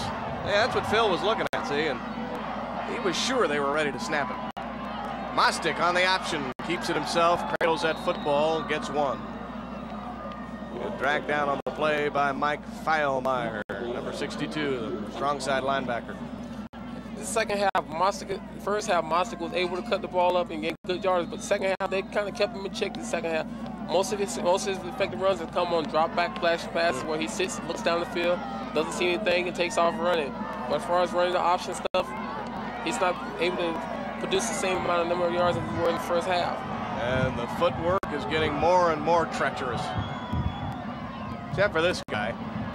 He could probably make yards on ice skates. To the 19-yard line goes Levi Mel. On 2nd down and about 8. He gets 4 of them, so we're looking at 3rd down and a 4.5. Well, that's pretty much what he's doing right now. Running on that surface feels like ice, so he's doing it on ice skates. Clock not yet quite in the tense zone, but we're moving there. 5:05 to go. It's 19-14. Elkhorn with a lead of 5. Crete at the Antler 19-yard line. 3rd down and 5. That's James. Expect him to run that way. No, play action. And Mostic throws incomplete. He just didn't connect. He had his man wide open, but he couldn't find the hands very effectively of Farrenbrook. So Dusty tries to short hop it. And we're back to a 4th and 5. And what happened then, Mostic, he rushed himself just a little bit too much. He saw the guy out there open, so he tried to get him all his hurts to him as quick as he could. All he had to do was just take his time. There was no one around him, just deliver a pass and let the guy run with the ball. And the look of frustration on his face bore out what Tommy just mentioned. He wanted that one back. 4th down and 5. They don't have any timeouts left, so this is big. Mostic gonna run with it, and he ain't gonna make it. Super defensive play by Ringenberg. He stayed home, and Mostic could only run smack dab into his headgear. 6 yards short of the first down. Now, if Ringenberg hadn't been there, as we're going to see, Tommy, he'd have gotten it. But that's what a good defensive end is supposed to do. And that's what he did. You stay home. That's all they've been doing right here is play action and roll them out. So this time he stay home, which he's supposed to do. Have containment, force to that sideline. Like I said, use that sideline for extra tackling assistance. 1 or 2 first downs is all that Elkhorn needs. McMenamin hands off on the end around, and this is a good idea. Yards gained in a good way by Dwayne Carbolito, who has been effective in the end around as Mel throws him out of bounds. But to get 5.5, 6 yards on first down like that, even if he does go out of bounds, is a good sign if you're wearing Antler colors. Look at that. This kid is just strong, just flat strong. He's strong as pneumonia. And pneumonia is strong. They're trying a running play with John Carlson for Little. Brings up third down at 4:19, 4:18 to go. And right now, what Elkhorn wants to do right now is get the first round down right here and keep that clock running, because as much time they take off the clock right now, less time that Crete will have a chance to score if they get the ball back. Big third down play. Big is the season for Crete. Carlson bursting through for the first down. They loaded up everybody along the line of scrimmage, and is so often the case, nobody there if they find just a crack of daylight, and he's out near the 41 before he can be put down on the play by Resnick. And that was a big play right there by Carlson, because he keeps the drive going for Elkhorn. He stayed in bounds and keeps that clock rolling. And the 15 yards of field position didn't hurt either. Elkhorn finally able to get to the mountaintop in the ball game, and now they have seized control, but plucky Crete never backed down. 1st and 10 at the 40. And a fullback moving folks out of the way. Right now what you're seeing now is that Elkhorn offensive line taking control of this game. I think Crete front 4 is wearing down a little. Ryan Palmer moves it for 5 more. And they're in no particular hurry to snap the football. Head coach for Elkhorn across the way, Mark Wertman, says, take your time, son. 2nd down, 4.5. As we are under 3 minutes in the ball game. John McMenamin to Palmer again. Rides the wave near the first down stick. We saw 2 of these drives in the first half, and 1 just a few moments ago, but this is the Elkhorn attack that subdued 12 consecutive opponents during the regular season and postseason play. Timeout for measurement. Just physical, straight ahead, north-south running of the football and blocking guy. And this is the type of drive that Elkhorn wants late in the game right here. For why? It takes a lot of time off the clock. Ball control offense. That's what you want. These timeouts that Crete had to burn in the 3rd period look like the family jewels right about now. That's how short they are. 3rd down to upcome, and about the best thing that can happen for Crete might be their only hope, and that is that the ball pops loose, which it has done a couple of times today. 19-14. Home team Elkhorn, designated home team on offense right now, has the lead.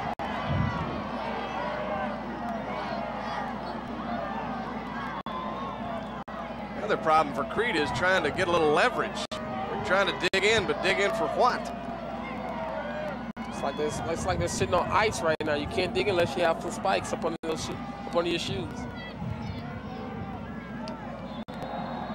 McMenamin tries it himself, and he probably got it. He only needed 4 inches.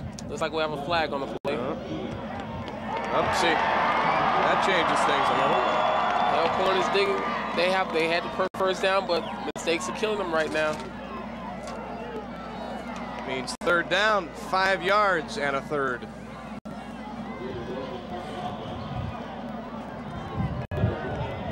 Crete is able to hold them on this play. As the clock starts, they might get the ball back with about 1:20 to go. That's 2 downs away.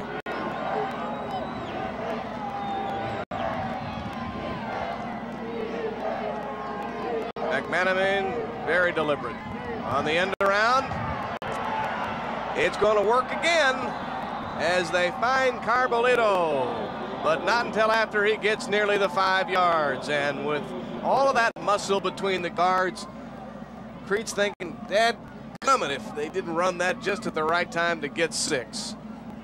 And the previous 2 third-down plays, it's the exact play they ran. Elkhorn gets the first down, and that might finish off the Cardinals if they don't get a turnover. Crete's Adam Bartek just wasn't able to get over there in time. He tried for dear life, but when you can't move very quickly on the frozen tundra of Memorial Stadium, that's what happens. So the football is now at the midfield stripe. No timeouts for Crete. Elkhorn might be able to burn the last 154 without having to give it up.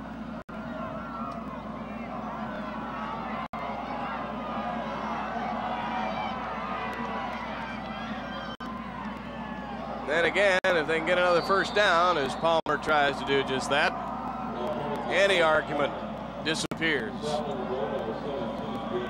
Right now, Elkhorn players and fans right say, tick, clock, tick. Don't stop, don't stop, don't stop. Down to 135. Not too many thought that Crete was going to stay in this ball game. Most thought that the title game for Class B would be between these Elkhorn Antlers and the defending champs of Pius X on Monday night.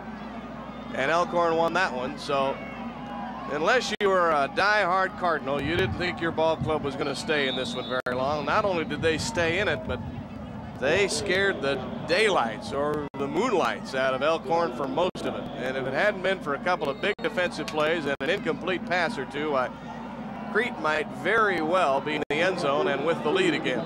That's exactly right, but Carlson. You have to take advantage of situations when they come. If you don't, then you put yourself in situations like this where you're struggling, just try to force a turnover. 3rd down, 3 at the 42. As they begin pouring out of the stands across the way. Palmer trying to get that first down. He didn't. It'll be 4th down with 32 seconds. They start the clock when they spot the football. And we might not be in need of another snap. Just depends on when the play clock and the stopwatch of the referee began. Best way to stay warm is to be on Elkhorn's side right now. 6 seconds, 5 seconds, 4 seconds, 3 seconds. They do play one more. And Palmer bursts through, and he's headed toward the end zone. And they tackle him at the 15-yard line. The ball game is over, and Elkhorn finishes a perfect season.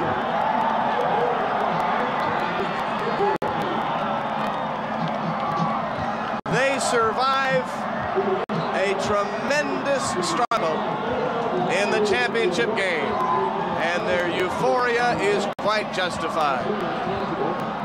An incredible individual performance by Levi Mell.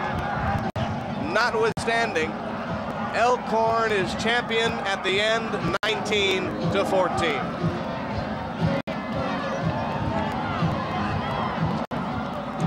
What you saw here was a tale of 2 halves. First half, both teams offensively come out and establish themselves. Second half, defensive Elkhorn came out, showed why they were tough on defense. Pretty much shut out Crete second half. Crete had a game plan to control the football with Levi Mell and some play action passing. It worked almost perfectly. Their defense made 2 huge 4th down plays. So their offense wasn't able to answer one last touchdown by Elkhorn. And Crete loses in the title game. Their first ever appearance in the title game. Elkhorn wins its 3rd championship for Coach Mark Workman in his 17 years there, and none of his previous 2 title teams have anything on this bunch. They are as gritty as lava, and they win the title game in truly workmanlike fashion. Never got excited, never got antsy when Crete kept coming back, getting the lead, recovering onside kicks. They hung in there with their offense. It's nothing that's going to take up space in a circus. But it's a very effective approach to football, especially under these conditions. Frigid, frozen field conditions, wind whipping out of the north, and snowflakes. We have medal presentations to come. First, the runners-up, and again, the voice of Memorial Stadium, Rick Schwiger. The Nebraska School Activities Association is pleased to have awards for both of these outstanding teams. NSAA Board of Control member Dennis Smith of Papillion La Vista will do Elkhorn's awards, and Marshall Adams of Seward will make the Crete presentations. First to the runners-up, Crete High School.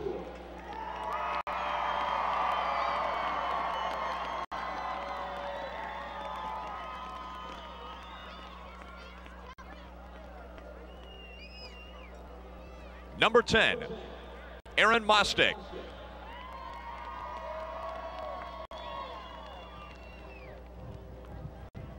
Number 11, Tyler Rohawk.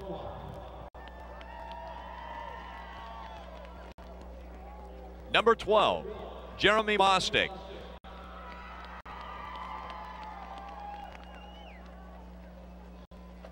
Number 17, Dan Heineman.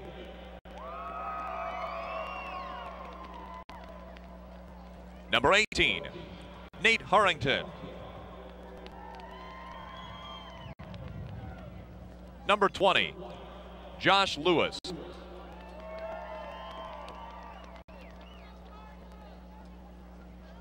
Number 21, Brad Resney. Number 22, Wes Floria.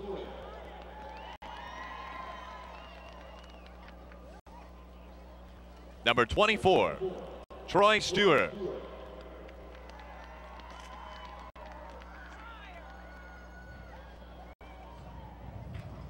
Number 25, Richard Wybe.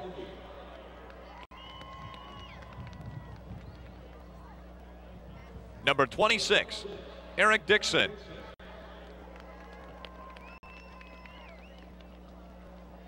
Number 30, Jeremy Notling. Number 32, Levi Mell.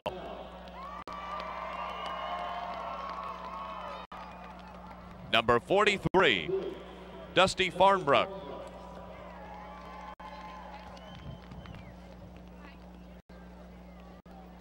Number 44, Paul Hensingveld. Number 45, Nick DeHarsh. Number 50, Jeff Sharman.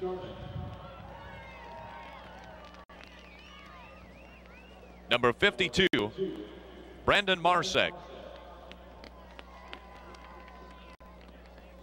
Number 54, Kent Roseboom.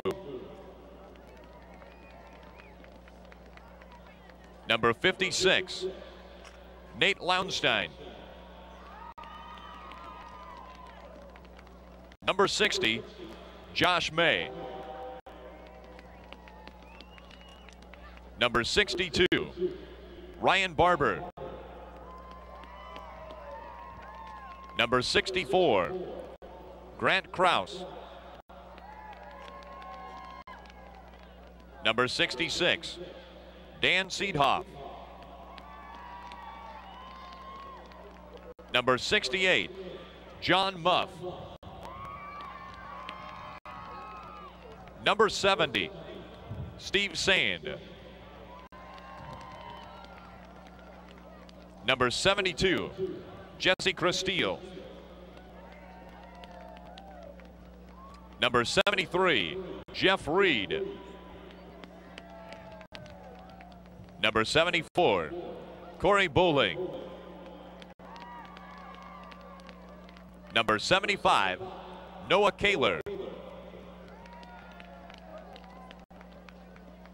Number 77, Adam Cockworth.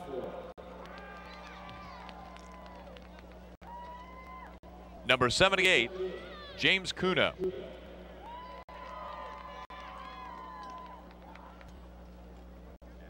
80, Adam Bartek.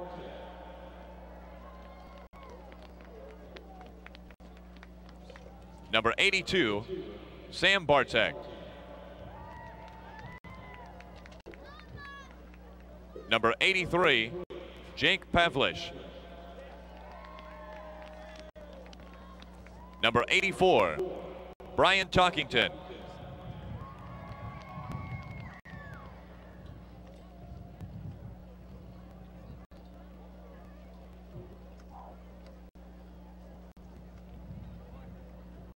Number 85, Matt Cole. Number 86, Dusty Novak. Number 87, Cody Brooks. Number 88, Brandon Roth. Number 89, Kevin James. And number 90, Brad McMillan. And now, players and coaches, here is your school's Class B runner-up trophy. Congratulations, Crete High School.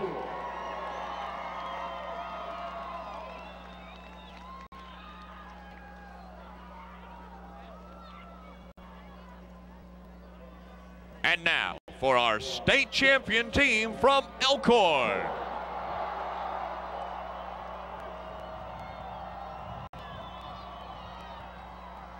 Coach Mark Wortman, please accept our championship coach plaque.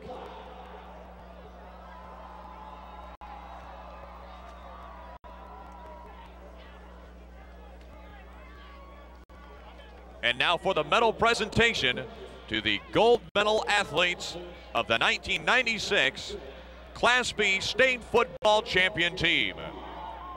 Number 1, Tyler Peterson.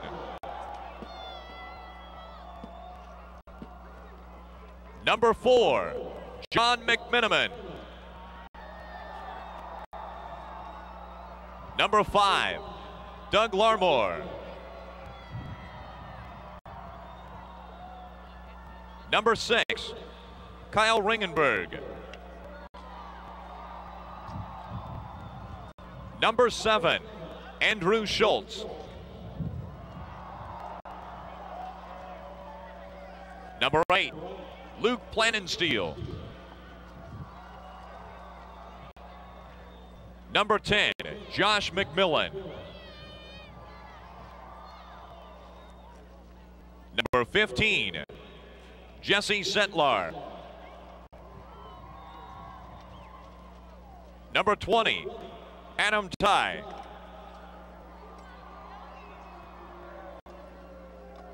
Number 22, Dwayne Carbolito.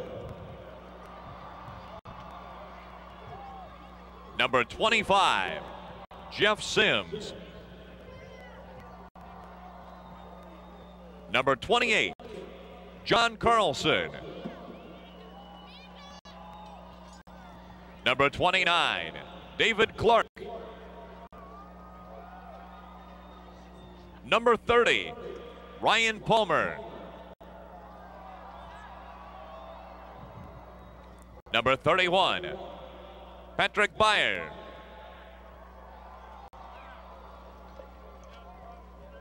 Number 32, Jamie Bull.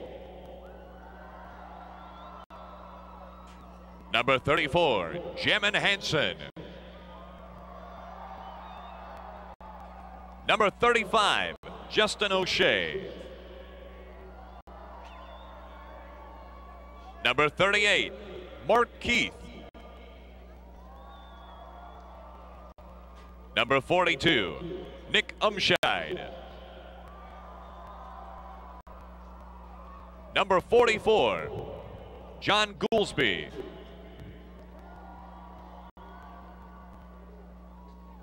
Number 54, Nate Bonowitz.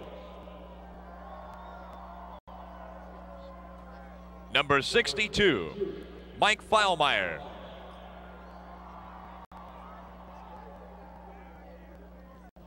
Number 63, Nate Clark. Number 64, Nick Hummel. Number 65, John Goldie. Number 67, Aaron Huddleston. Number 68, Scott Cole. Number 69, Eric Oberemt. Number 71, Matt Brewer.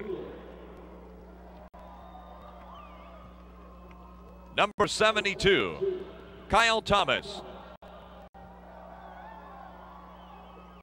Number 73, Steve Braithwaite. Number 74, Mark Gregor. Number 75, Stuart Pindell. Number 77, DJ O'Shea. Number 78, Phil Peets.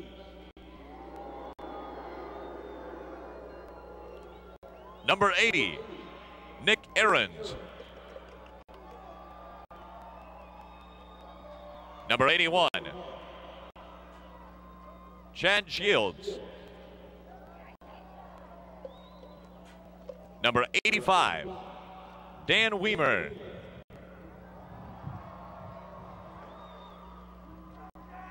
Number 88, Jason Zastro.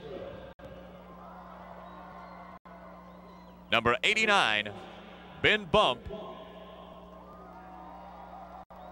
And number 98, Travis Ulrich. And now with the coaches and players, please receive the 1996 Class B State Championship Trophy. Present to Elkhorn High School, the Class B State Champions.